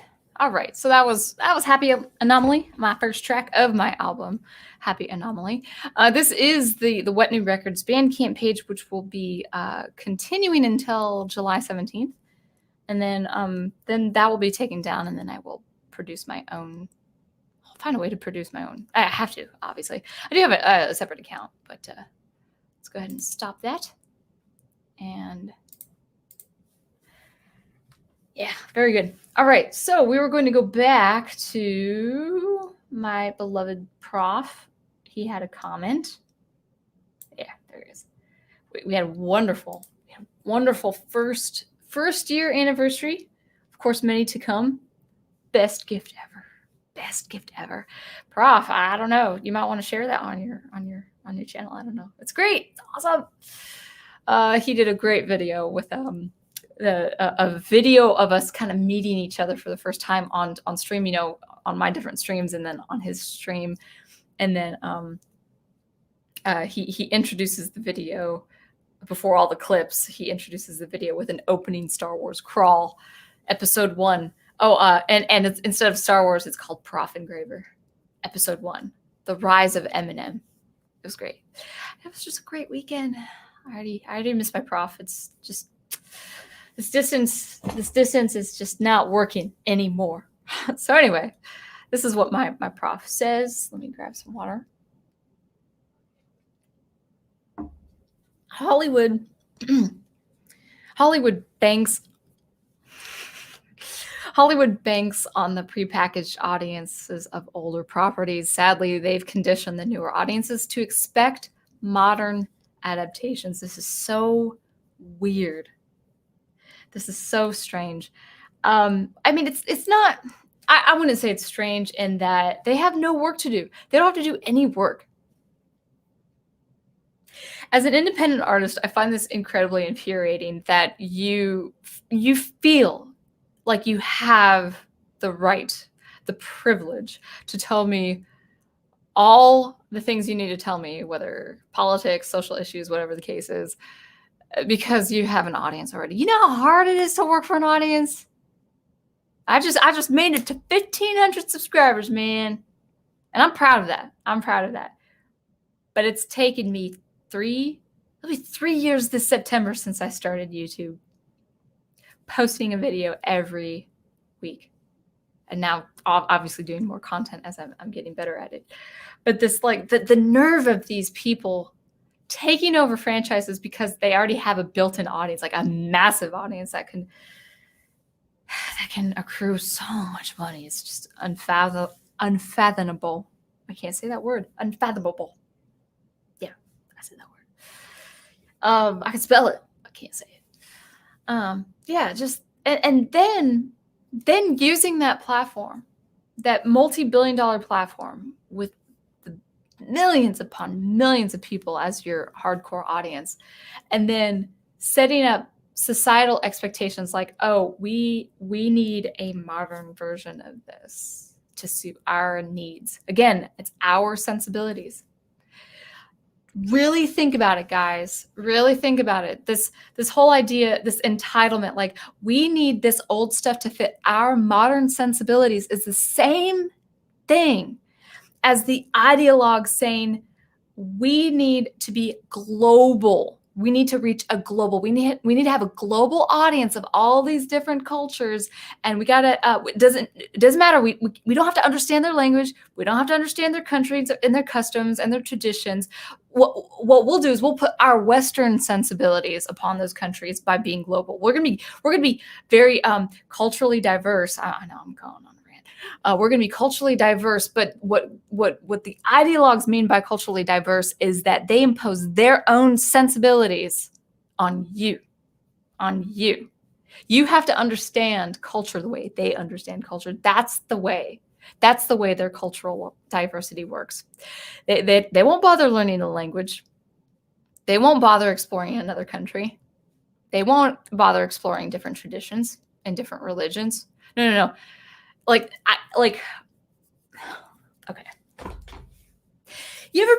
Have you ever been accused of being ignorant and short-sighted for something like a different culture or different, ethnic background? It's like, you're ignorant. I was like, actually, yes, I am ignorant. I don't understand that culture, but that doesn't mean I don't accept that culture for what it is. You want me to understand the culture in the way you understand the culture, which means you're imposing your own sensibilities upon that culture and me, telling me how I should think about that culture when you're not even a part of that culture. And you're telling me how to think about that culture. That's the nerve of these people, man. It's like we gotta impose we gotta take this old world of Eternia and make it to fit our modern sensibilities. We need to take another culture of another world with another language and another way of life altogether that's not American, but we can't be ignorant. Therefore, we got to make that culture fit our sensibilities of how we think. That is the ideologue, guys. That's the insanity of ideology. Oh man. See, I know I'm ranting a lot today, guys, but I just need to get it all out because I miss streaming. I've been teaching at Monday nights and I miss streaming, but I have 4 more weeks of teaching Monday nights, but I'll be off a couple of those extra weeks moving. So I miss you guys. I do miss you guys. I miss being in this chair in front of you guys on Monday nights. Actually, not this chair. I love this chair, but this chair hasn't made a sound, guys. Have you noticed that? It hasn't made a sound. Come on, chair. You shy? It's been 5 weeks, I know.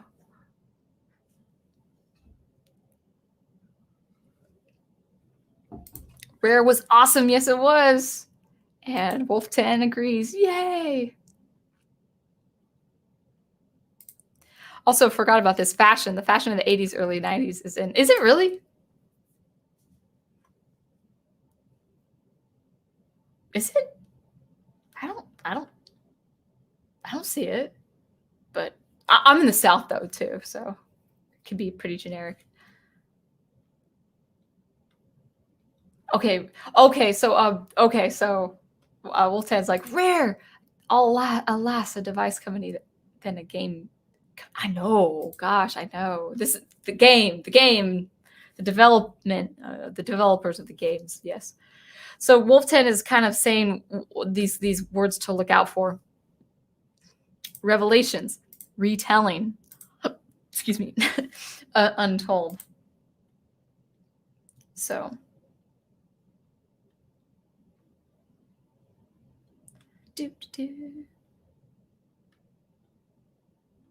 The liar reveal. So Wolf10 does not approve of the liar reveal. Yeah, it's preposterous. That something holy like that, a secret. Okay. Another just a side rant. Just going back to the secret of the secrets of Grayskull. What's the theme in the original He-Man show? He-Man protects and preserves the secrets of Grayskull. They are secrets for a reason, and that's a formidable Grayskull, the castle Grayskull. That's a formidable. It almost looks evil. It's a castle for good, but it's got a skull. It's got these like really creepy kind of like, skull handles for doors and stuff like that come to life. It's like really creepy. The sorceress is a pure good character, but it's like she's in a really creepy abode. But the theme is to preserve the secrets of Grayskull. What's Skeletor's number one goal as a villain? He wants to unlock the secrets of Grayskull. He-Man has to protect those secrets of Grayskull, meaning something about the secrets of Grayskull is very, very, very important. Now, Eternia has been under threat for different things like moon eclipses or moons going away or something like that. Like, yeah, Eternity's been, Eternity's had stakes before where the world can be compromised, physically compromised or dimensionally compromised, but the secrets have never been revealed to the audience. Besides the one secret that is the power of Grayskull coming to Prince Adam so he can transform to He-Man.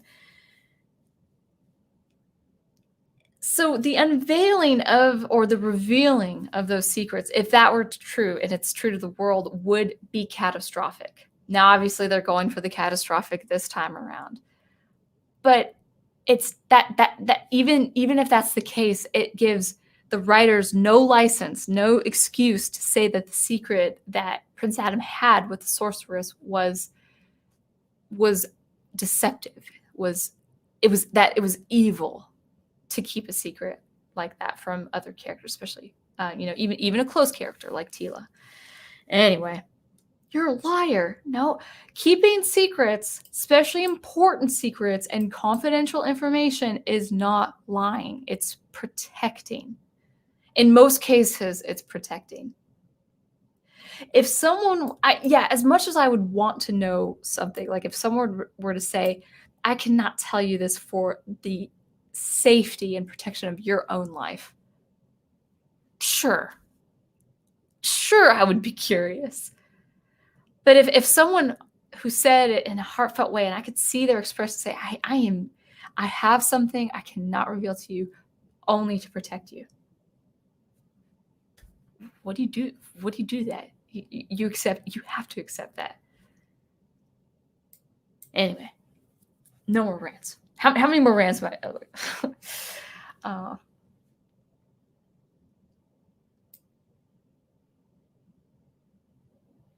Oh yeah, so Wolf 10 is also saying this was not built on a lie. It was built on reassurance. Now I don't want to call Kevin Smith names, but this is not a dig at any used car salesman, but he is the snake oil salesman. It's just the best way I can describe it. Like I was friends. I remember being friends. I remember playing in a band with a guy who was a really personable guy. He was no friend of mine. I kept distant. I kept that safe distance from him. It just wasn't appropriate. He was older and I was younger, and he was nice and he was personable, but he had that solicitor vibe. He had that salesperson vibe. I'm not saying this of all solicitors or all salespeople, but it was the kind of salesman you didn't want to talk to. I was a receptionist at a company for 3 years. I faced a lot of different kinds of people, and there were solicitors that were really well-meaning, really respectful, and then there were some solicitors that just had no regard for you other than, hey, can you ping this production manager? I want to talk to them. I'm like, I'm sorry, he's fixing a machine. He doesn't have time for you. And just know that this is the first face you see, maybe the last. Actually, okay, so there was one time in front of a solicitor, I did say, remember, this is the first face you see in this company when you walk in this door. Do you want it to be the last? I didn't say the last, but he got my message. Like, don't make this the last face you see. So, I'm having too much fun with the stream, guys. I mean, I usually have fun with the streams.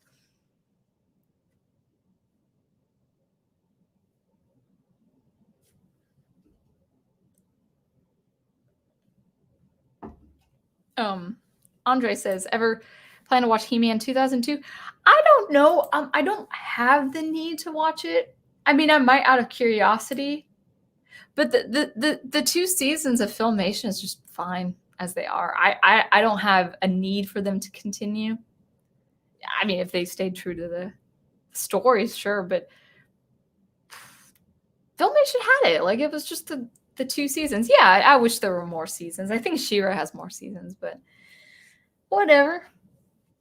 So, I mean, I might watch the 2002 just to kind of see if I like it, but I just love the old school stuff.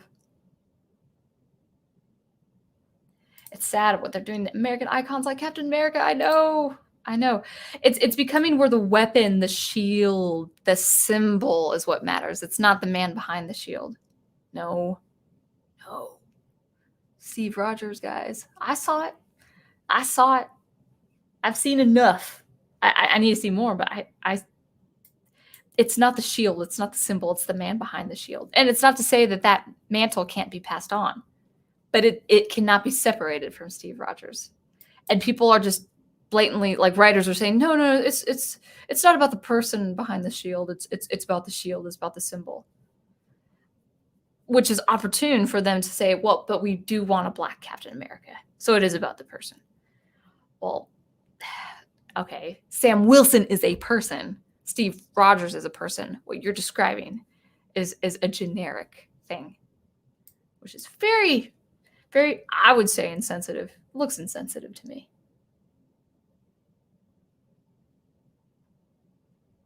Well, then,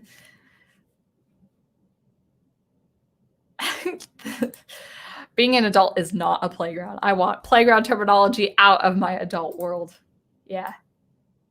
Now we have an inner kid in us. There's nothing wrong with that.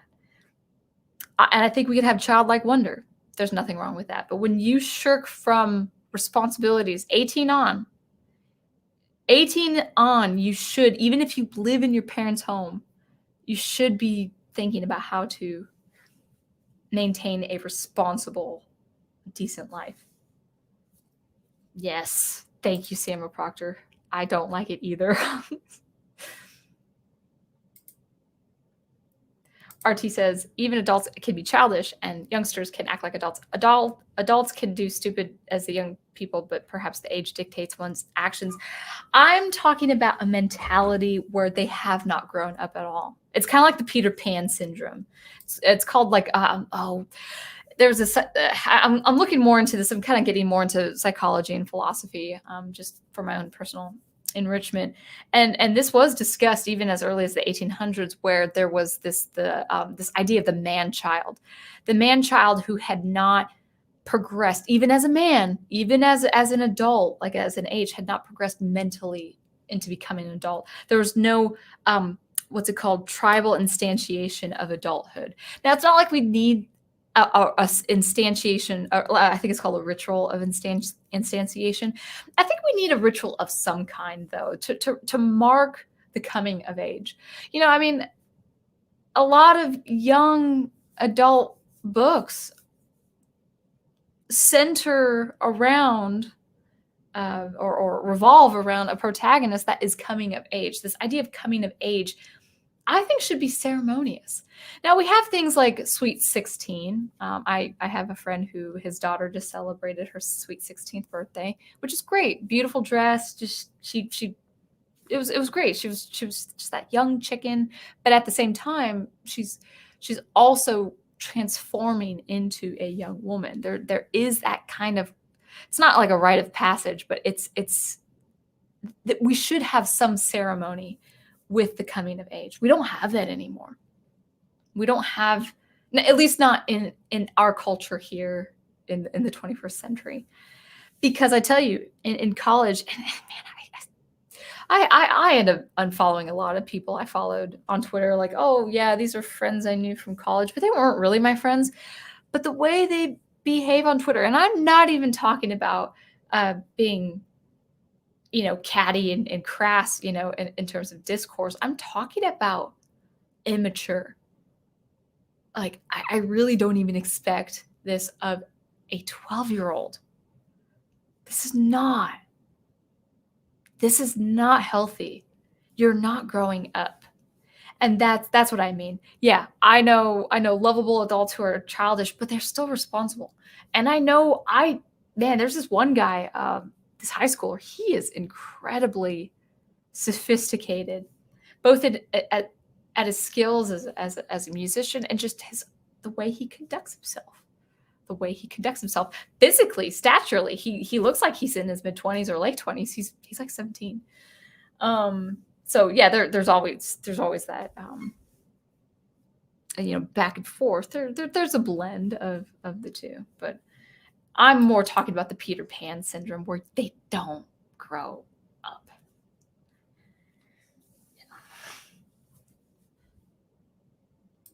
Man. Oh, reaching the 2-hour mark. It feels longer for some reason. I'll make it somewhat. I'll get through the comments, but then we'll wrap things up.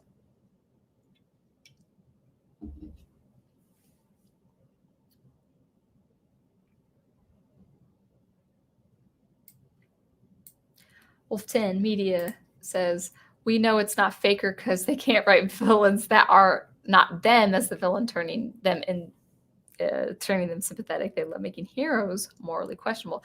Now, I do not mind good guys even doing morally questionable things. I think there's a place for that, but they can't do that. We can't trust them to do that. But the condition is it can't be inspirational heroes. It can't be Superman. Can't be He-Man. He-Man's awesome. He's just so awesome. You don't want to mess with him. You don't want him changed.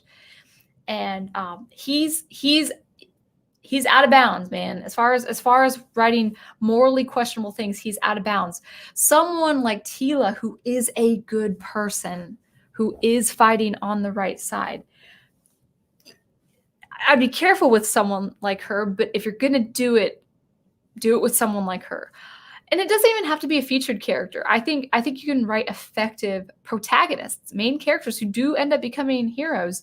I think you can not play around, seriously take into account that they can do morally questionable things. But the But the condition is they have to suffer the consequences for it, for them to understand. If they don't hold back, if they go ahead and proceed to doing it. If they do hold back, then there doesn't need to be a consequence, of course. Or maybe there's a consequence that has them question, like, oh, maybe I should have done it after all, or this wouldn't have happened. So you have to be really creative about it in your writing. I'm not against the protagonist doing more morally questionable things. I'm not against villains having moral quandaries, but they don't know how to do that in Hollywood. They don't know how to do that. If they left the elemental villain alone and the aspirational hero alone, maybe I could see that. Oh, okay, you write a villain that has a moral quandary. That's cool. You write a protagonist, a hero that does something or thinks something morally questionable. Fine, but they don't have it in their system. They do not have it in their brain. They don't have it in their mental capacity to achieve something like that because they wouldn't do it well. It would be contrived at the very least.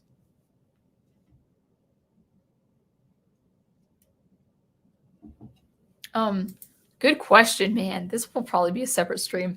And I've done a little bit of this on my I have a couple deconstruction videos from a couple years back now. No, about a year, 3 months ago, I talked about deconstruction in art in the way of music because that's my specialty. Where did this need come from to deconstruct our older heroes? Well, as the prof says, as Professor Geek says, as Fan Man says frequently on his Second Cup Cafes, people just don't want standards anymore. They don't want moral standards. If you have a moral standard, if you have a conviction that you stick to, it intimidates people. It intimidates people. I'm not really on Facebook. I actually just was messaging Al.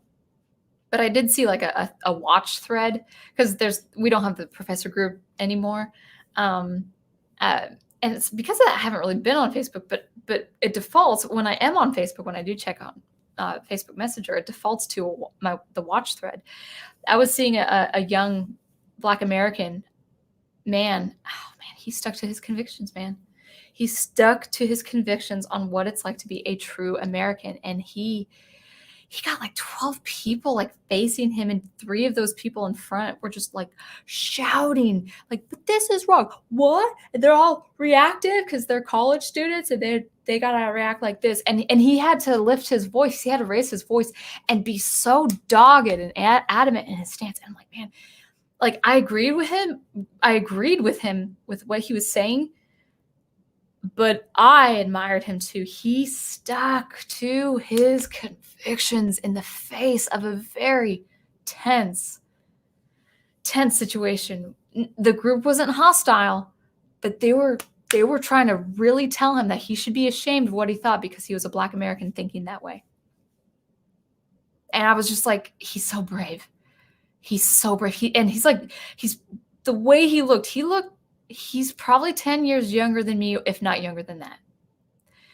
Very brave of him to stick to his convictions when, I don't know, there were people standing behind him. They were probably on his side. We couldn't see.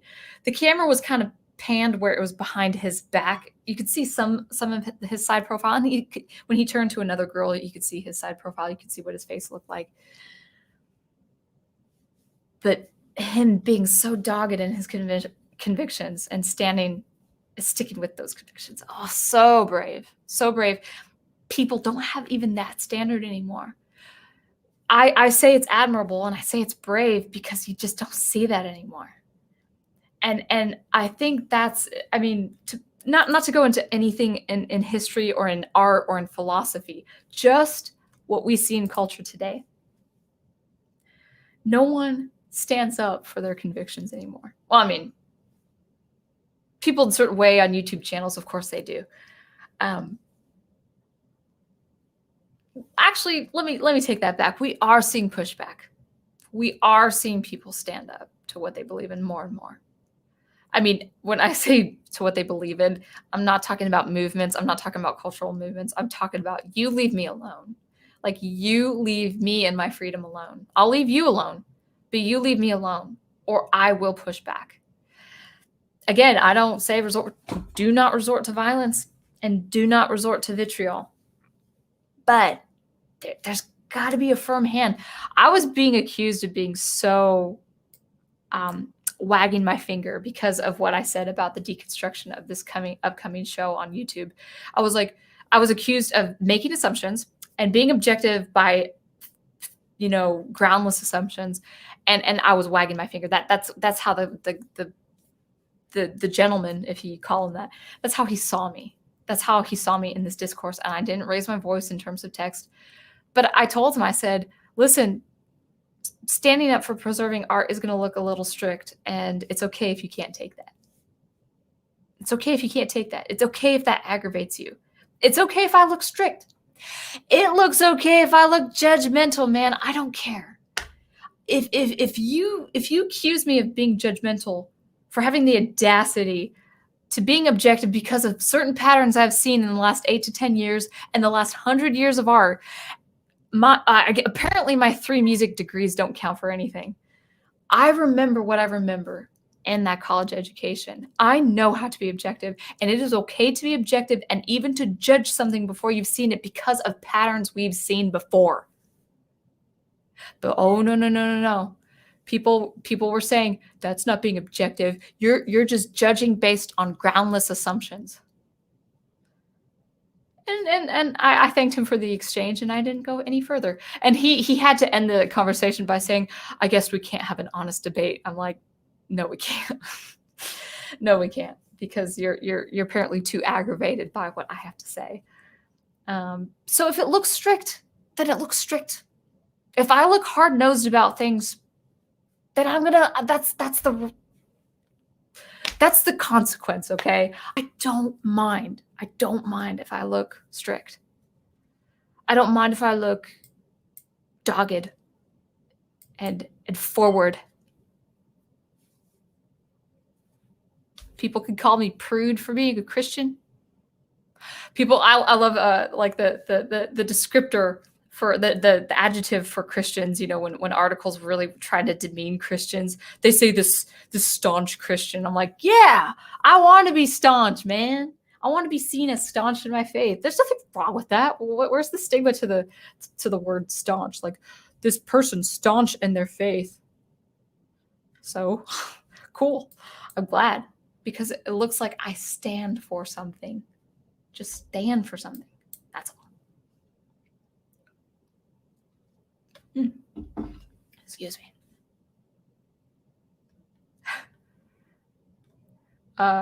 Maybe I should get back on Twitter.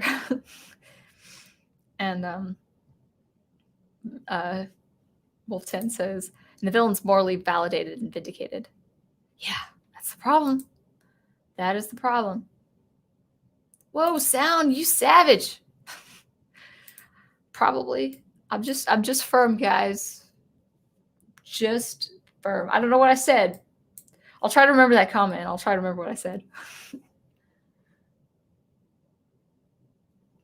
And Melissa's also right. No current respect for the classics. No respect for the classics. Oh, that's a shame. I might have to set up a new MeWe account. I can't get back to my current one for some reason. Oh, man. Okay, thick. What did I say? Okay, you guys said this around 10:58. Excuse me. I'll have to remember what I said. I hope I didn't say anything too harsh. Oh, thick, as in thick thighs. Yeah, masculine thighs though. That's just not. And Prof and I are not for the sexualization of the female form or for the idealization. I know people don't like the idea of like, well, what's wrong with sexualization? Guys, we're Christians. We're very prim and proper.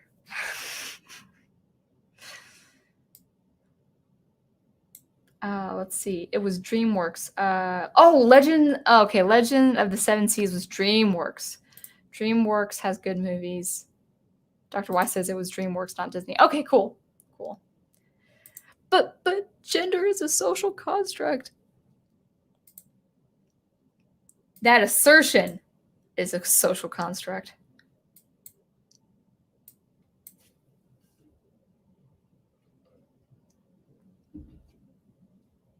Yeah, I know, Matthew Flynn, you're right. You don't need a character to be the main character to play cosplay them. Exactly. It's like, oh, you better make Tila the main character because I want to cosplay her. It's like, I thought maybe she's never cosplayed before, but I saw her profile pic. It kind of, she just looked like that kind of person who would cosplay a lot of people. Okay, so I bet Wolf 10 was saying savage with my basketball joke. Tila, the new Tila's trying out for Eternia's basketball team. I don't know if people appreciated that.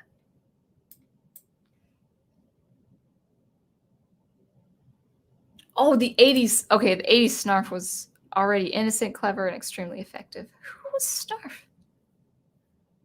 I'll have to look. I don't know who that was.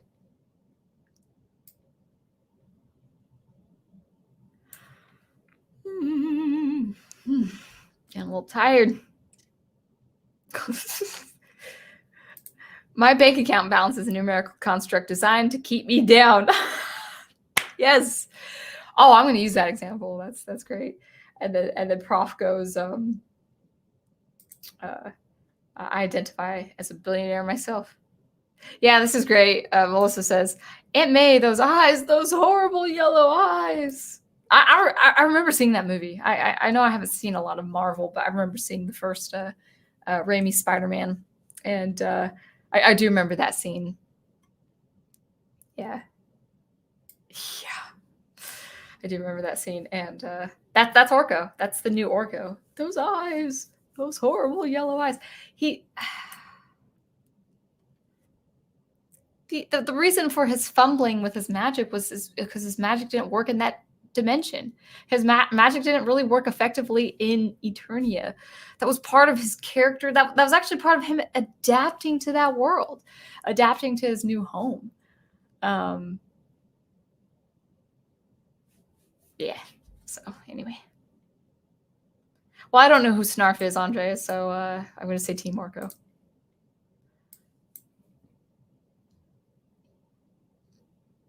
Aww.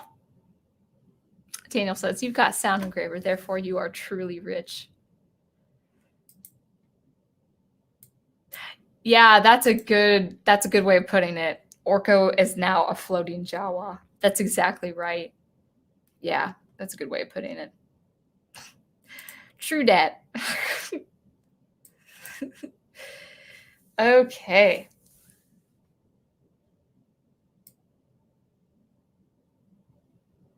Favorite song of your Sound? Oh, the Happy Anomaly. Thank you. I know that's the first one I bring up because it's got a little bit of punch, and the others are a little bit more intricate in the instrumentation. Oh, thank you. I appreciate that. I hope you liked it. I hope you like it. There's more to come.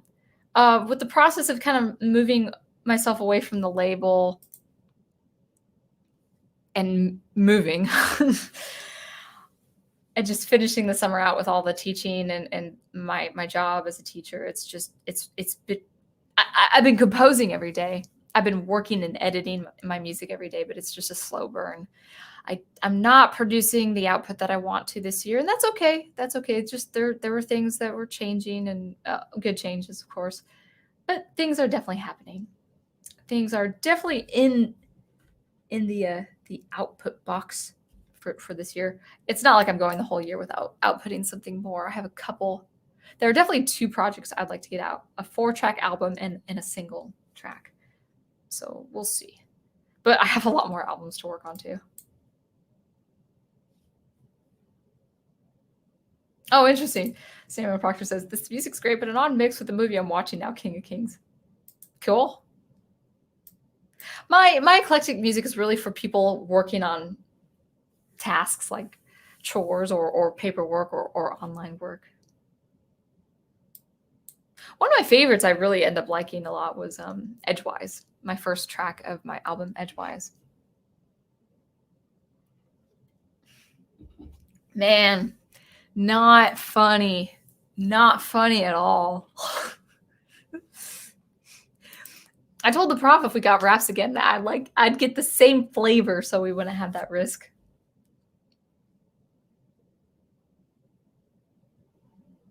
Oh yeah, go for it. Yeah, share away. That's totally fine. It was beautiful. If you want to keep it between us, that's fine too. I understand that. But I think, I don't know. I think people would appreciate it. It's just all the moments where we're first getting to know each other. I had my first stream, and then I was so excited. I was so excited for Prof to come on, and it was really funny because it really put everything is put into perspective. Because when I started live streaming, I thought it was only artists and musicians that were going to come on my stream. I did not expect anyone from Professor Geek's audience to come to me, and so I was really giving the Prof some good recommendations, like, oh, you got to check out his channel. He's wonderful with his mythos and mythology and archetypes and all of that, because it's like, well, I'm going to have musicians in my chat. I'm going to have composers in my chat. And it's been great. And I think, actually, I thank you guys for the chat. I thank you guys all in the chat. You guys have really helped. You have been huge help. Not reorienting my channel, but you have helped me tremendously directing my channel on what really is important. As always, I've said before, the impetus, the core of my channel is going to be composing music, original music, and sound experimentation, and showing people how I make music with SuperCollider and Logic Pro. But as the years pass, as things keep moving forward with these stories, it's time I give you an artist's perspective on these atrocities. Popular art, but always be on the lookout for this on my channel. I will keep talking about art in general. I will keep talking about music in general. I will keep talking about the history of art, different philosophies happening, psychology, whatever the case, whatever I'm kind of working in that season, I'll be talking about it. That's just the nature of it. I have to talk about art on my channel, especially because of what we have been seeing the last few years.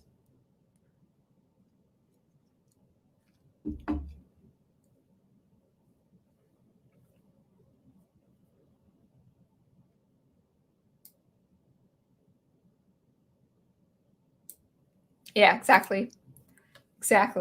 Yeah, I touched on this with my Disney The American Detriment stream, where we're all called. So you're saying all values of cultures are not going to be universal. No, they're not. Our American way of life is not shared in other countries, and that's okay. That's just the way it is. My problem when I'm accused or assumed because of what I look like, blonde hair, blue eyes, come on, it's inevitable, guys. But I'm assumed just because of what I look like, I'm ignorant. I'm ignorant of what other people go through, or I'm ignorant of what certain traits of different ethnicities are, or cultures, or things like that. And you know what I say? I say, yes, I am ignorant. Yes, I am. But ignorance is not prejudice. Ignorance is not prejudice. What is prejudice is you putting your Western sensibilities on other cultures because you don't understand them. That's what's insensitive. That's what's prejudice. So if I don't understand a culture, even a culture in America that is an American family, if I'm accused of not understanding just because I'm blonde-haired and blue-eyed, okay, that's the way it is. I'm not against them. I'm not out to get them. I'm not out to see a personal disadvantage against them. But I have no vendetta. You know, people say you're ignorant, like you have something against them. I'm like, no, I don't. I just don't know. A knowledge gap of a situation does not mean malicious intent. It just doesn't. And people are strange. People think like, oh, we don't understand these cultures, but we got to show the world like we're trying to be compassionate and understanding these cultures. But in order to understand those cultures, we actually have to make them think like the way that we think of them, like got to tell the world that this is how they are, because this is the only way we can understand them. Sorry. Keely Chow is here. That's cool. Hello. I gotta catch up with chat, guys. It's almost midnight, guys. Oh, okay, 2.5 hours. We'll have a good fond farewell until October. And I'm still posting Monday stuff, stuff from Monday and Thursday. Maybe Saturday. If I'm productive enough, maybe I'll do a Saturday thing. Not a stream, but like a separate video. I still gotta do my soundtracks. I gotta do my Super Nintendo soundtracks and my Hero theme series. Oh, Wolf 10, I didn't even see this comment when I was saying that. In your case, you're not ignorant. I know ignorant. You just quote what you just quote is considered ignorance. Yeah. How dare I?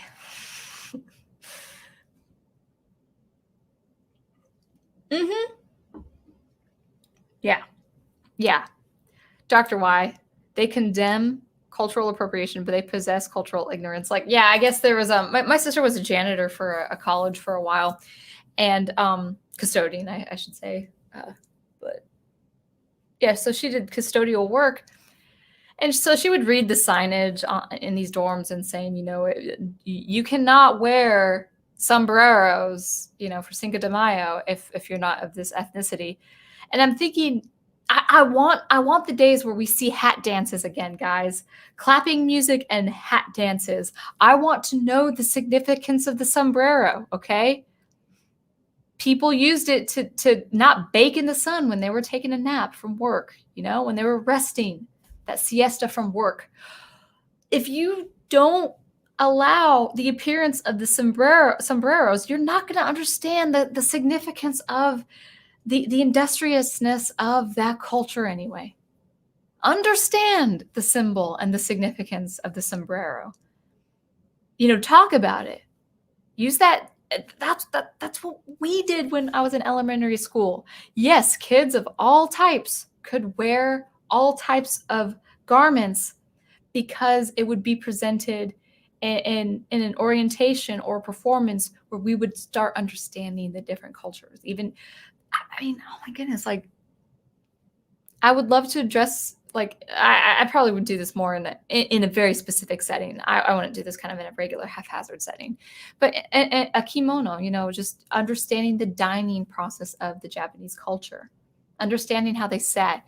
Probably not good for my knees, to be honest, but understanding how they sat, understanding how they sit, understanding how they eat, understanding the Japanese decorum of the dining experience. I would personally love to be part of a tea ceremony to understand the significance of a tea ceremony.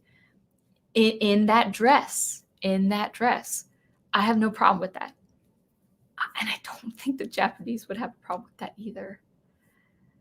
Unless it's imposing upon the sensibilities of 2021, I guess. But if I'm all respectful to the culture, if I don't impose any of my American traits or personalities that would impede a good communication with that culture in that cultural setting, I don't think there's anything wrong with me partaking of that culture to understand the significance. And until I have that setting accomplished, I may be ignorant, and that's okay. That's okay. Ignorance is not prejudice. Please remember that, guys.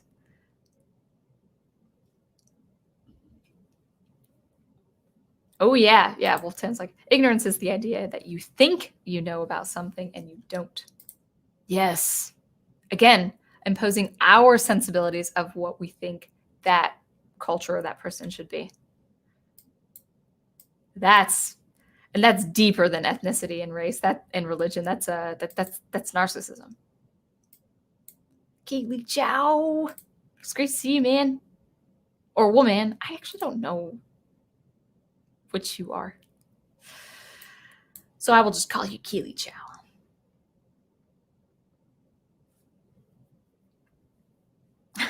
retelling the untold revelations.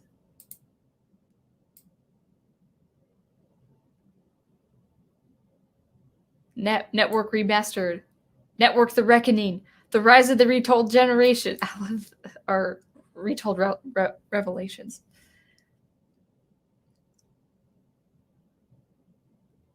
The trope suggests that while thou shalt not lie, we are to crack down on the liar with righteous impunity and declare that whatever plan they have to be a failure. Yeah, textbook narcissism. The re-reckoning. That's funny.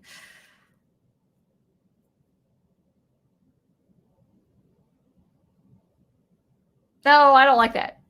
Melissa Harris says Skeletor is secretly He-Man's possible long-lost uncle and Raider's twin brother. I don't like that.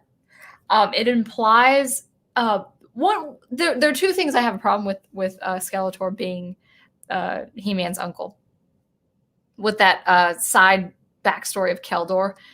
Now Keldor can be a character, but he can't be in any really way a relation to Randor. The first is I just don't like the uncle trope. Yeah, I know when it involves a king. Yes, I know. The wicked uncle is pretty common because he wants to usurp his brother. That's we see that a lot with stories involving kings. Twin brother, yeah, it's kind of weird. I don't care for that regarding King Randor and having a twin brother because Keldor in the backstory is actually a different humanoid race than the Eternians. And if that's true, then that's not a twin brother. That's actually a half brother, which implies that his parents had been in maybe his father had been married before his mother. I don't like that. I don't like that in Randor's backstory.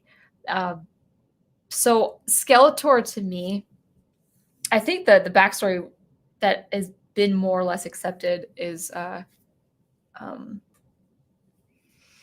think he's from Hordak's dimension. So that's the first thing, but I think he's a separate race altogether.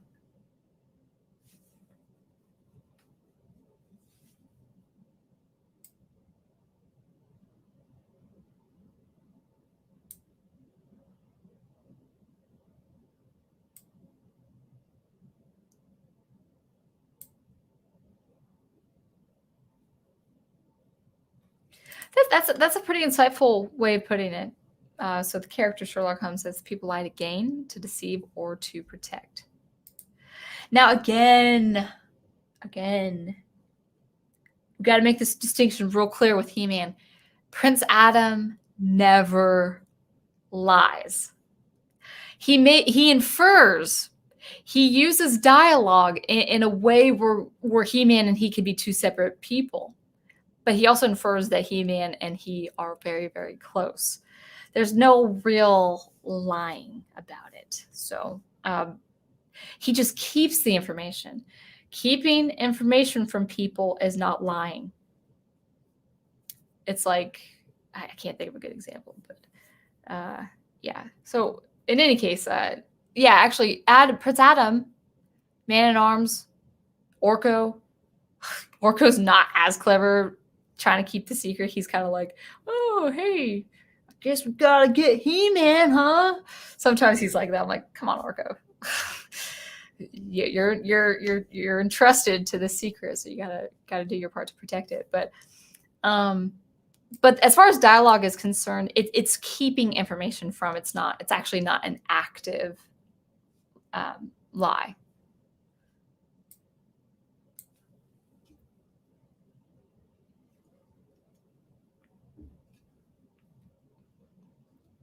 Now, as far as,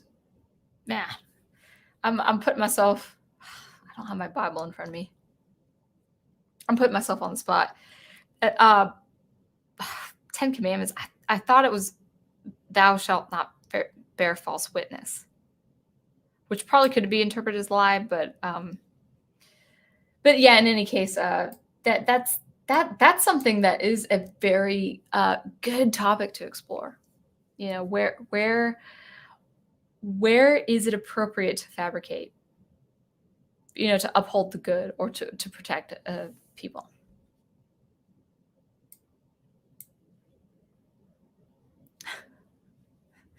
So Wolf 10 called Kevin Smith a hack, which, again, don't want to call names. So Matthew Flynn says, Soundgraver, so you mean a sleazy salesman? Yeah, I guess that's not much of a... That's not much better, is it? Whew. It's midnight, guys. It's midnight. Getting a little... Losing a little steam. But it's been fun. And I'm low on water. I'm getting low on water. Wolf 10 brings up, I do not like how these people are talking, these ideologues are talking about other people of ethnic groups like they are children. So much patronizing oozing out of their mouths. I get enough of that from people. I know. Who was it? Someone, a friend of the prof's, he's Hispanic. I think his father immigrated from Mexico, and he loved the character Speedy Gonzalez, and now people are saying how problematic that character is, and then you've got Hispanic families just loving Speedy Gonzalez. It's like, you guys just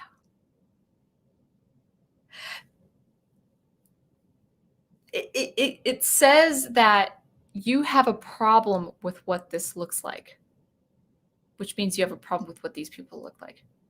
That's really what it means. Oh, I know. Sound Engraver's dropping some truth. I feel a little feisty, guys, today. Maybe it could be the sugar. Could be a little bit of lack of sleep. Could be just a wonderful weekend with my prof.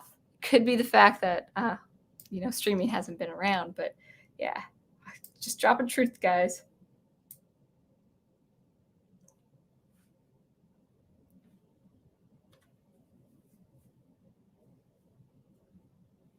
It's Lynn Green again. Hi. Nice to see you.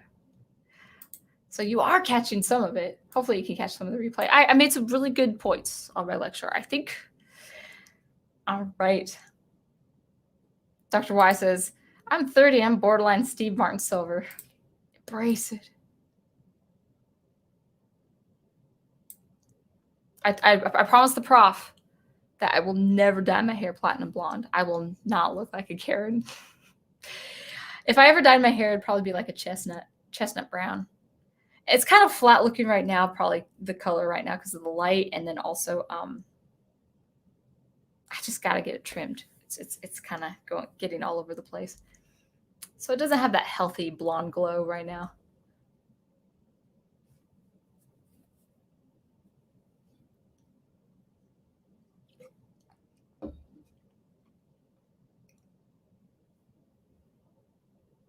Wolf 10 says, I know I intimidate people. Yeah. I don't like the feminization of Black men. I think that's now if you're a Black man who prefers that, then that's your choice to be that. But I'm talking about artistically changing the aesthetics of the masculine form.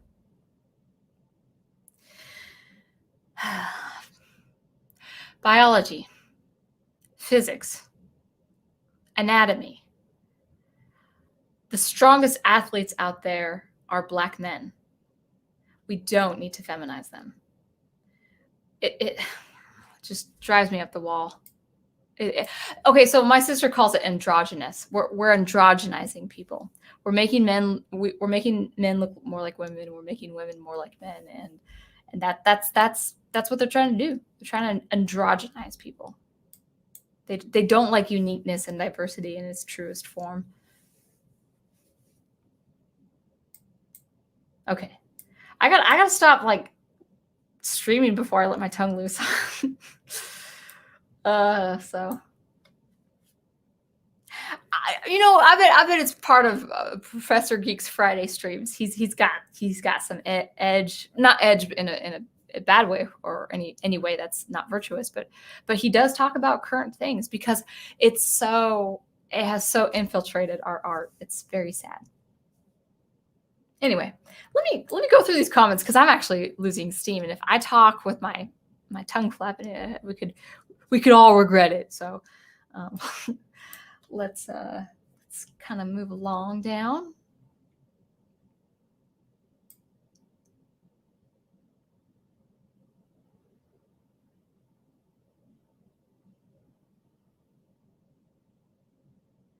Looks like you guys are talking amongst yourselves. Looks like Wolf 10 has something for me.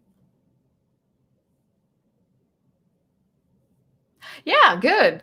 Yes, I stood up to my conviction, never take the kill road just because you think it saves more lives. Prof and I, actually for 4th of July, I asked, because he brought it down for the trip, but he had Superman versus the Elite. And it's a wonderful film, and it touches on that. It touches on that in such a poignant way. Oh my gosh. The no kill. Like, I will not kill this life. How evil you really can become for treating terrorists as evilly as the terrorists themselves. A very hostile ugliness overcomes you when you resort to violence and killing, even to save lives. Now, I'm saying this from the mythos of Superman. Obviously, it's different if you're like on the front lines of a war. But it is a very good thing to hold on to. It's so important. It was a great film, revealing and exploring how the world needs Superman, how that Superman's world and also our world. And that was made, I think, in 2012 or 2013, right before Man of Steel. It was actually exploring the deconstruction of Superman and how that would have been the worst for that world, how that would have been absolutely terrifying.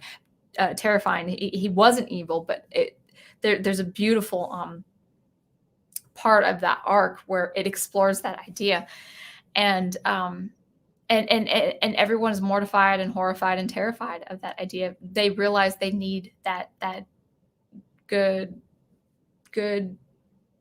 true blue, the American way Superman. Even in that world in 2012 or 2013, we need it now for 2011. Yeah, that's 2011. 2021. We're not different year to year. We grow, we develop, but we're not entitled to having things tailored, things that should be timeless, tailored to our current year. Mm-hmm.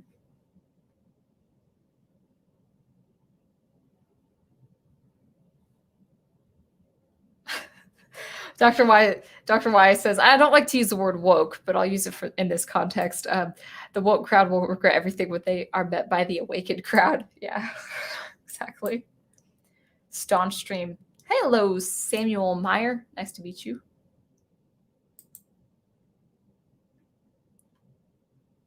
Yes. I had to end the conversation too because the other party spoke as if I was putting words in their mouths. I was challenging their statement, not the person. Yeah, that's what they do. That's all they know how to do. They either accuse you of putting words in their mouths, or they are putting your words out of context. That's all they can do. So, which means you have to just still stick to that, like glue.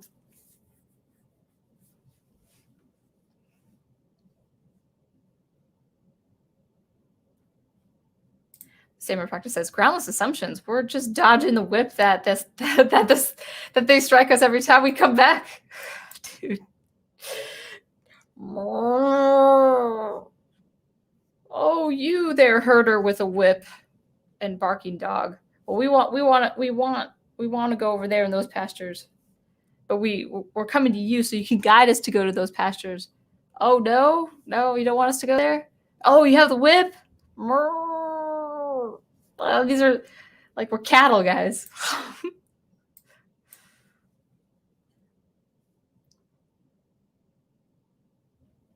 This is a quote. No, villains can't be evil. They are just misunderstood.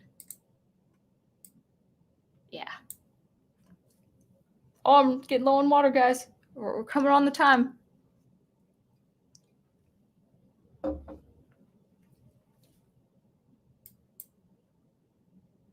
Oh, yeah. Lynn Green makes a good point. Or the villains are pathetic straw men that aren't a threat, further taking heroism away from the Mary Sues. Yeah, that's the other problem. So that they're either reduced to kind of like this misunderstood sympathetic villain. Again, I'm not against sympathetic villains in general. Or if they are elemental, they're weak. They're no opposing force. Ah, chat jumped.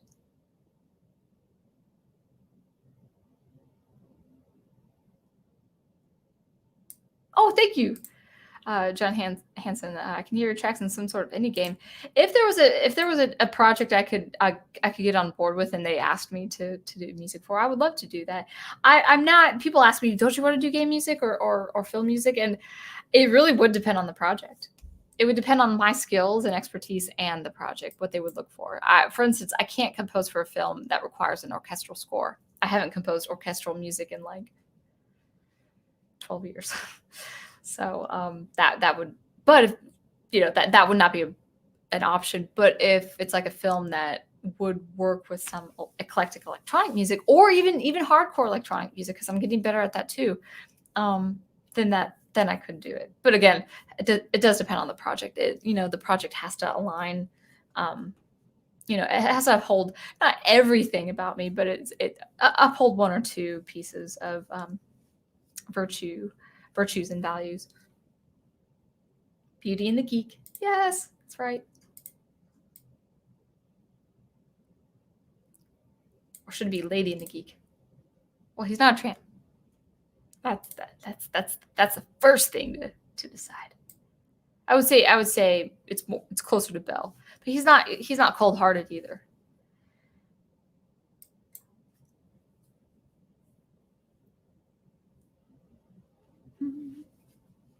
John Hansen says, "My pleasure. I'm relatively new here, but it's cool to finally meet you and hear your thoughts. Keep doing what you do." Thank you, man. I appreciate that. Thank you. Because you're new, I used to do streaming every week. With my busy schedule this summer, I can't. But come around October, it might not be Monday nights, but it'll be weekly again, starting in the fall or later fall.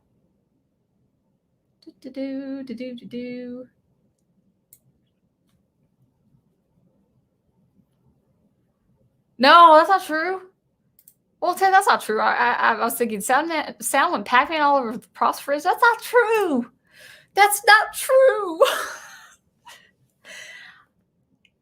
He buys me dinner when he's here, and I provide him lunch when he's here. So I mean, probably my lunch isn't as monetarily pricey as the dinners he buys me.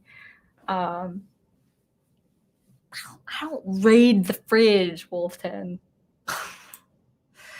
and Prof, you have to assure that, when I'm in Virginia, got to assure the group that I don't raid your fridge.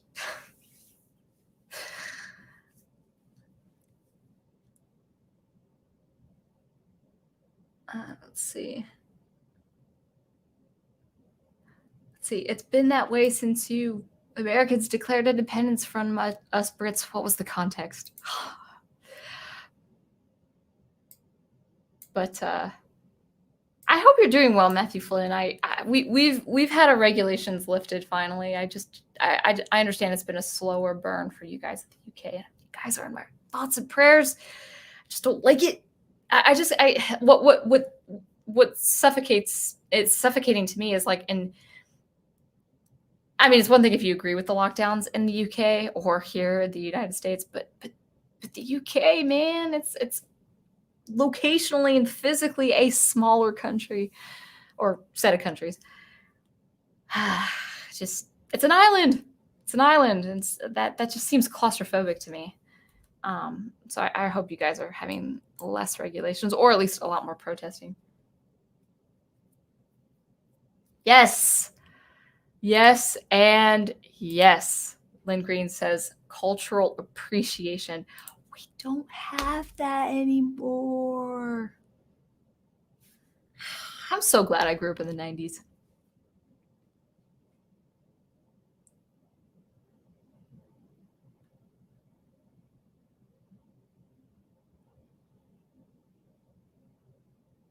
So yeah, Wolfton was talking about Dr. King being shunned by a white parent because they didn't want him playing with their son. We have to understand our history.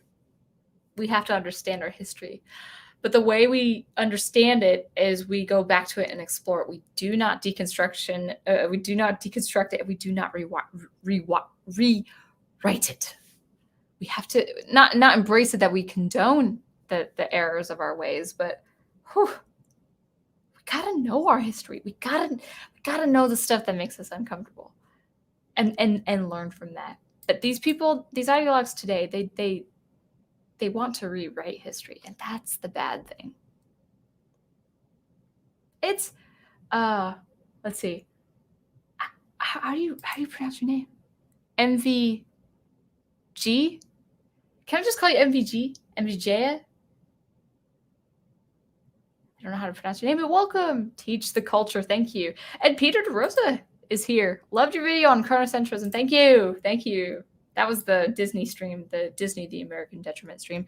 I think I have like 2 more videos off of that stream that I can download into short videos. But yeah. Oh my goodness, it's like 12. Whew, 12:15. Okay, I'm low on steam. We're gonna keep going. It might be a 3-hour stream, guys.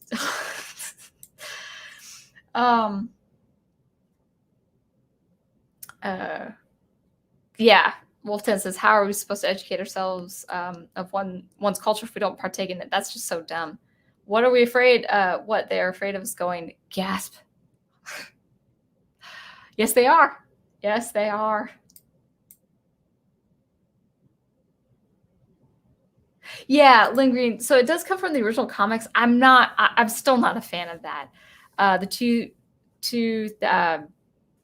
O2 series used it. It was going for a Shakespearean aspect. Yeah, that makes sense with the Shakespearean plays. I don't prefer it. It just I'm glad the Filmation didn't touch on that because I don't like the idea of King Randor having a half brother. I don't like that idea. Just doesn't see. Yeah, obviously the comics are different from even the origin story or the nature of He-Man in Filmation. So some people will prefer the comics. Some people will prefer the Filmation. I actually will read the comics because I'm just curious anyway.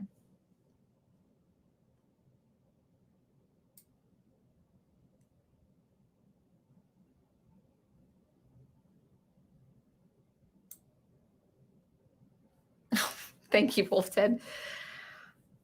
It's like I'll never be ashamed of how God made me.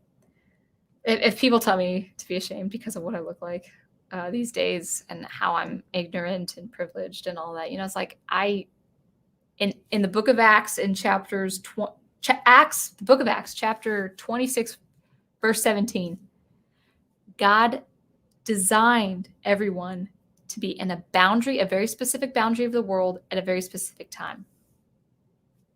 That's Acts chapter 26, Acts 26:17. The Apostle Paul. He traveled the regions of the world that he was meant to travel at that time in human history. I'm the way I look. My parents are the way they are because that's how God designed it. And if people have a problem with that, I can't help them. I can only pray for them.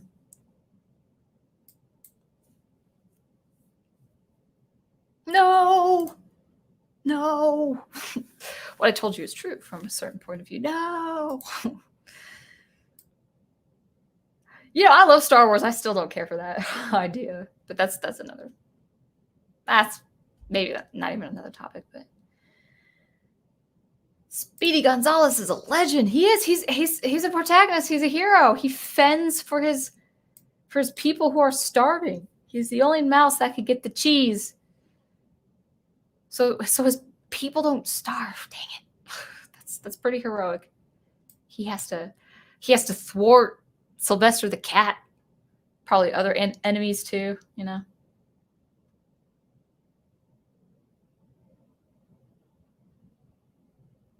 Lynn Green says something about, I love Speedy. He was awesome in the Seinfeld Looney Tunes show, both as an owner of a pizza restaurant and when he was down in to get Daffy out of jail.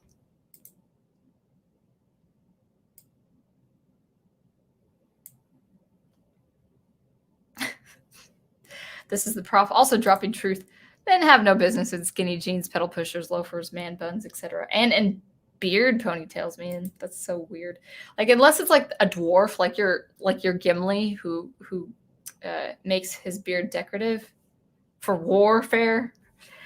Don't wear beards. Don't wear beard ponytails, please. Don't. Not even if you're an artist. Now, actually, I don't mind men wearing pedal pushers if they're riding bicycles. They can wear those if they... Well, no, they should just wear tennis shoes if they're riding bicycles. Be athletic about it. Oh, man, I'm falling asleep. Oh, it's Brianna Lee. Or Brianna. Nice to see you. Okay. I miss optimistic Superman. Yes, we do need him now more than ever.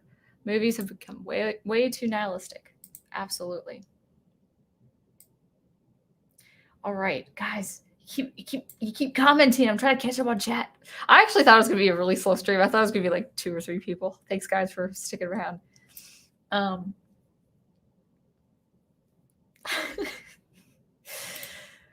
Kept opening his rebuttals with, I never said this.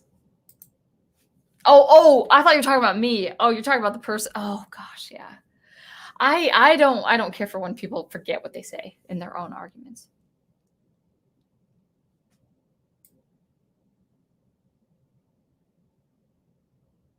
Yeah, Andreas says, I'm a Superman when he was a good guy and the American icon. I know. So hopeful. Who would want to lose that? Who would want to lose that?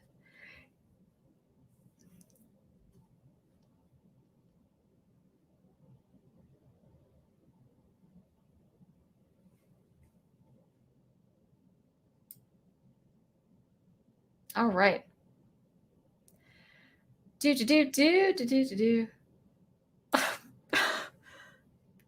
So, let's see. Let's see if I can imitate Miss Pac-Man. Wop, wop, wop, wop. I don't think it's a woka. It's a wop, wop, wop, wop, wop, wop, wop. When the fridge opens, probably. Yeah, fine. Go ahead and laugh. Go ahead and make fun of me. Go ahead and say I take advantage of my boyfriend. It was like 7 or 8 bites. I don't even think it was 7 or 8. Oh, okay. So Wolf 10's regulations over in California hasn't been lifted. I'm sorry. Just give it time. Give it time. But not too much time, I hope. All right. I am falling asleep, guys. Oh, I was referring to our cultural differences. Yeah. I'm not going to expect to know British culture just because I speak English, okay? And I know you know that, but no, I mean,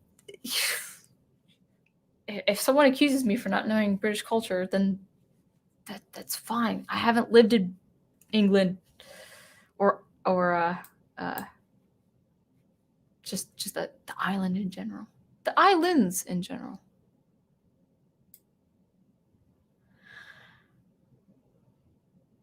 I watched the live action He-Man. I probably would do it just for the experience. Am I better than the Kevin? I'm not watching the Kevin show. I'm not watching the Kevin Smith show. Not. I hope Prof brings up he's been getting these comments on like kind of trolls like, oh, you will watch the Kevin Smith He-Man show. It's like you're desperate when you actually say that. And the you will was I saw his post before he hit it. It was in all caps. Oh no, you will watch this, and you're gonna keep it to yourself, but you will watch it. It's like that's it's a light version of psychosis, guys. That's like, yeah.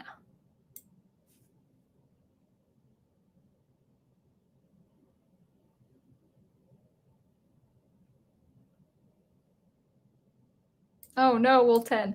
Yeah, like I'm Christian, and the dragon is the creature dragon is symbolic in the Bible, but I would still watch Raya. I went in. I loved Mulan and I love Pocahontas, and there were elements of animism, but I didn't. That didn't affect me as a Christian believer. Like I don't practice that. I don't practice that ritual or whatever, but I know the difference. I have the sophisticated mind to know the difference of what is mythology and what's actually practicing that. All right. Da-da-da.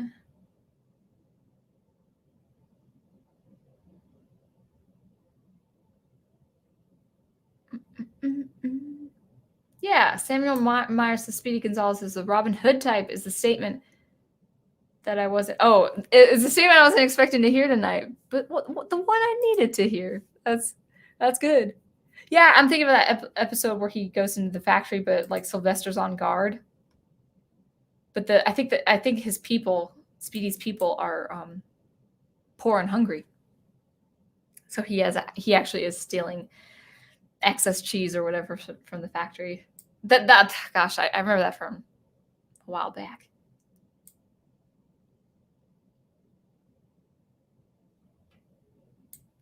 Yeah. Yeah, Brianna says, when I saw the second Motu trailer, I was like, would Tila really be this mad about He-Man's secret? I would feel like she would have understood. I felt the same. All right. Cool. I caught up in chat. All right. Brianna Lee also says the new Mulan was awful because it took away any struggle in character development for her. They gave her a sister, but didn't make her a character. All I know about her is that she hated spiders. That is so interesting. Interesting enough to make a movie out of it. Yeah. So anyway, guys, all right, we are coming. We are coming on the 3-hour mark. Of course, okay, just for you newbies to my stream, I usually go 90 minutes to 2 hours at most, but because I won't be streaming, I do teach Monday nights for a while, and I'm moving. I won't be streaming for. There might be like one in August if I can make it, and there might be one in September, but I can't give you promises. I can't give you a guarantee. Only if my schedule opens up would I have another stream. But October, that's when we will. That's when things will settle down for the best. So I would just say, guys, keep doing what you're doing on your own channels, of course. Go ahead and actually use this time to plug away your stuff on the chat. So just kind of a recap on what's going on with my music. I'm kind of in a slower phase where I'm still composing and I'm still editing my music, and I do plan to have things put out in give or take, definitely by this fall. But my music might be suspended. I will be having a new Bandcamp page. I will be going through a new distribution service. And so everything you see if you see Spotify, my name on Spotify, that actually might be taken down, and that might be off for like a week. It won't be long. It won't be more than a couple of weeks where I'm actually not found on Spotify or iTunes or Apple Music or whatever. It might not be long at all because I'm actually going to be uploading through a new music distribution on my own account. And just be on the lookout for Thursday's video. It will be my sponsor. My first sponsorship video. I'm very excited. It feels good. I feel really, really good about it. I'm using the service, and I recommend the service. Give it a shot, you musicians out there. It's going to be DistroKid. But wait, don't go to DistroKid yet, because I'm going to provide you a link that if you click on my link, you get 7% off of your first annual subscription. And then I get a little piece of that. So just to give you guys a reminder, in case you see ads in front of my videos, I do not make a cent on those ads. I am not eligible to be monetized. If you see ads, my only guess is because I'm using pictures from trailers like with He-Man, or pictures on my thumbnail from like the Clone Wars. That's I don't have a copyright issue. I don't have anything suspicious. But if you do see ads, just know I'm not making a cent off of those so feel free to skip them. But my sponsorship video, hopefully that will be the first of others to come. And actually, guys, if you can hang tight for just 1 second, I need to make an announcement. 1 second. Yeah, I forgot to front this. 1 second. My last thing of water. Okay. As you guys know, I do play violin. I'm a professional musician, and in addition to composing, I am a teacher. Actually, teaching music, teaching violin is my livelihood. And about a week and a half ago, I was replacing strings. Even prior to that, I actually discovered another crack on my violin. So I've got 2 cracks on the front plate of my violin. It is at the very least $1,000, not including any additional repairs that would come up. So you're looking at $1,000 and more than that, even $1,000 of repairs on a $2,000 instrument. It's appraised for $2,000. I'm going to keep it. It's a family instrument, and I will one day have the money to restore it. But I'm actually using this opportunity to invest in a new instrument. And my window right now is $1,500 to $3,000. I'm asking for donations, hoping to reach at least $1,500 for a new instrument. Professional violins, the professional models can go for very expensive cars, but I know I can get a good instrument for under $3,000. And let me go ahead, if you guys are willing to just stick around for a second. I'm actually going to go ahead and I hope I can put this in the chat. That's not it. 1 second, guys. I know where to find this URL link. 1 second. Excuse me. Choking on my own. Yeah. Anyway. Excuse me. Sorry. My mouth is getting dry. Thanks, guys, for hanging out if you can. I'm trying to find my description. And yeah, there it is. This should work. This PayPal URL should work. Let's first. I'm just going to post it here. So that is my PayPal email that you can feel free to donate or share. I'm just trying to collect funds to raise funds to get a new model instrument. Right now, I have an instrument to practice on. It's a very cheap student model. I'm renting for the month, and oh, actually, RT, thank you. No, actually, the thing is, because I'm a professional violinist, I actually try to support the local violin shops, like the local luthiers who do their business. So my funds would go actually to a local North Carolina violin shop where, people are trained to build instruments. So it would be a professional model suited to my needs as a professional. But thank you. I do appreciate that. So there's that. PayPal.me/SoundEngraver. I'll go ahead and put that in the description below when I sign off here. So if you guys are watching on the replay, it should be on the description below. But yeah, if you guys can share that link around, just $5 chump change, whatever you guys can, that would really greatly help me as a musician, because I actually really would like to do. I'm dead serious. I know I've been promising this and I haven't been giving it to you.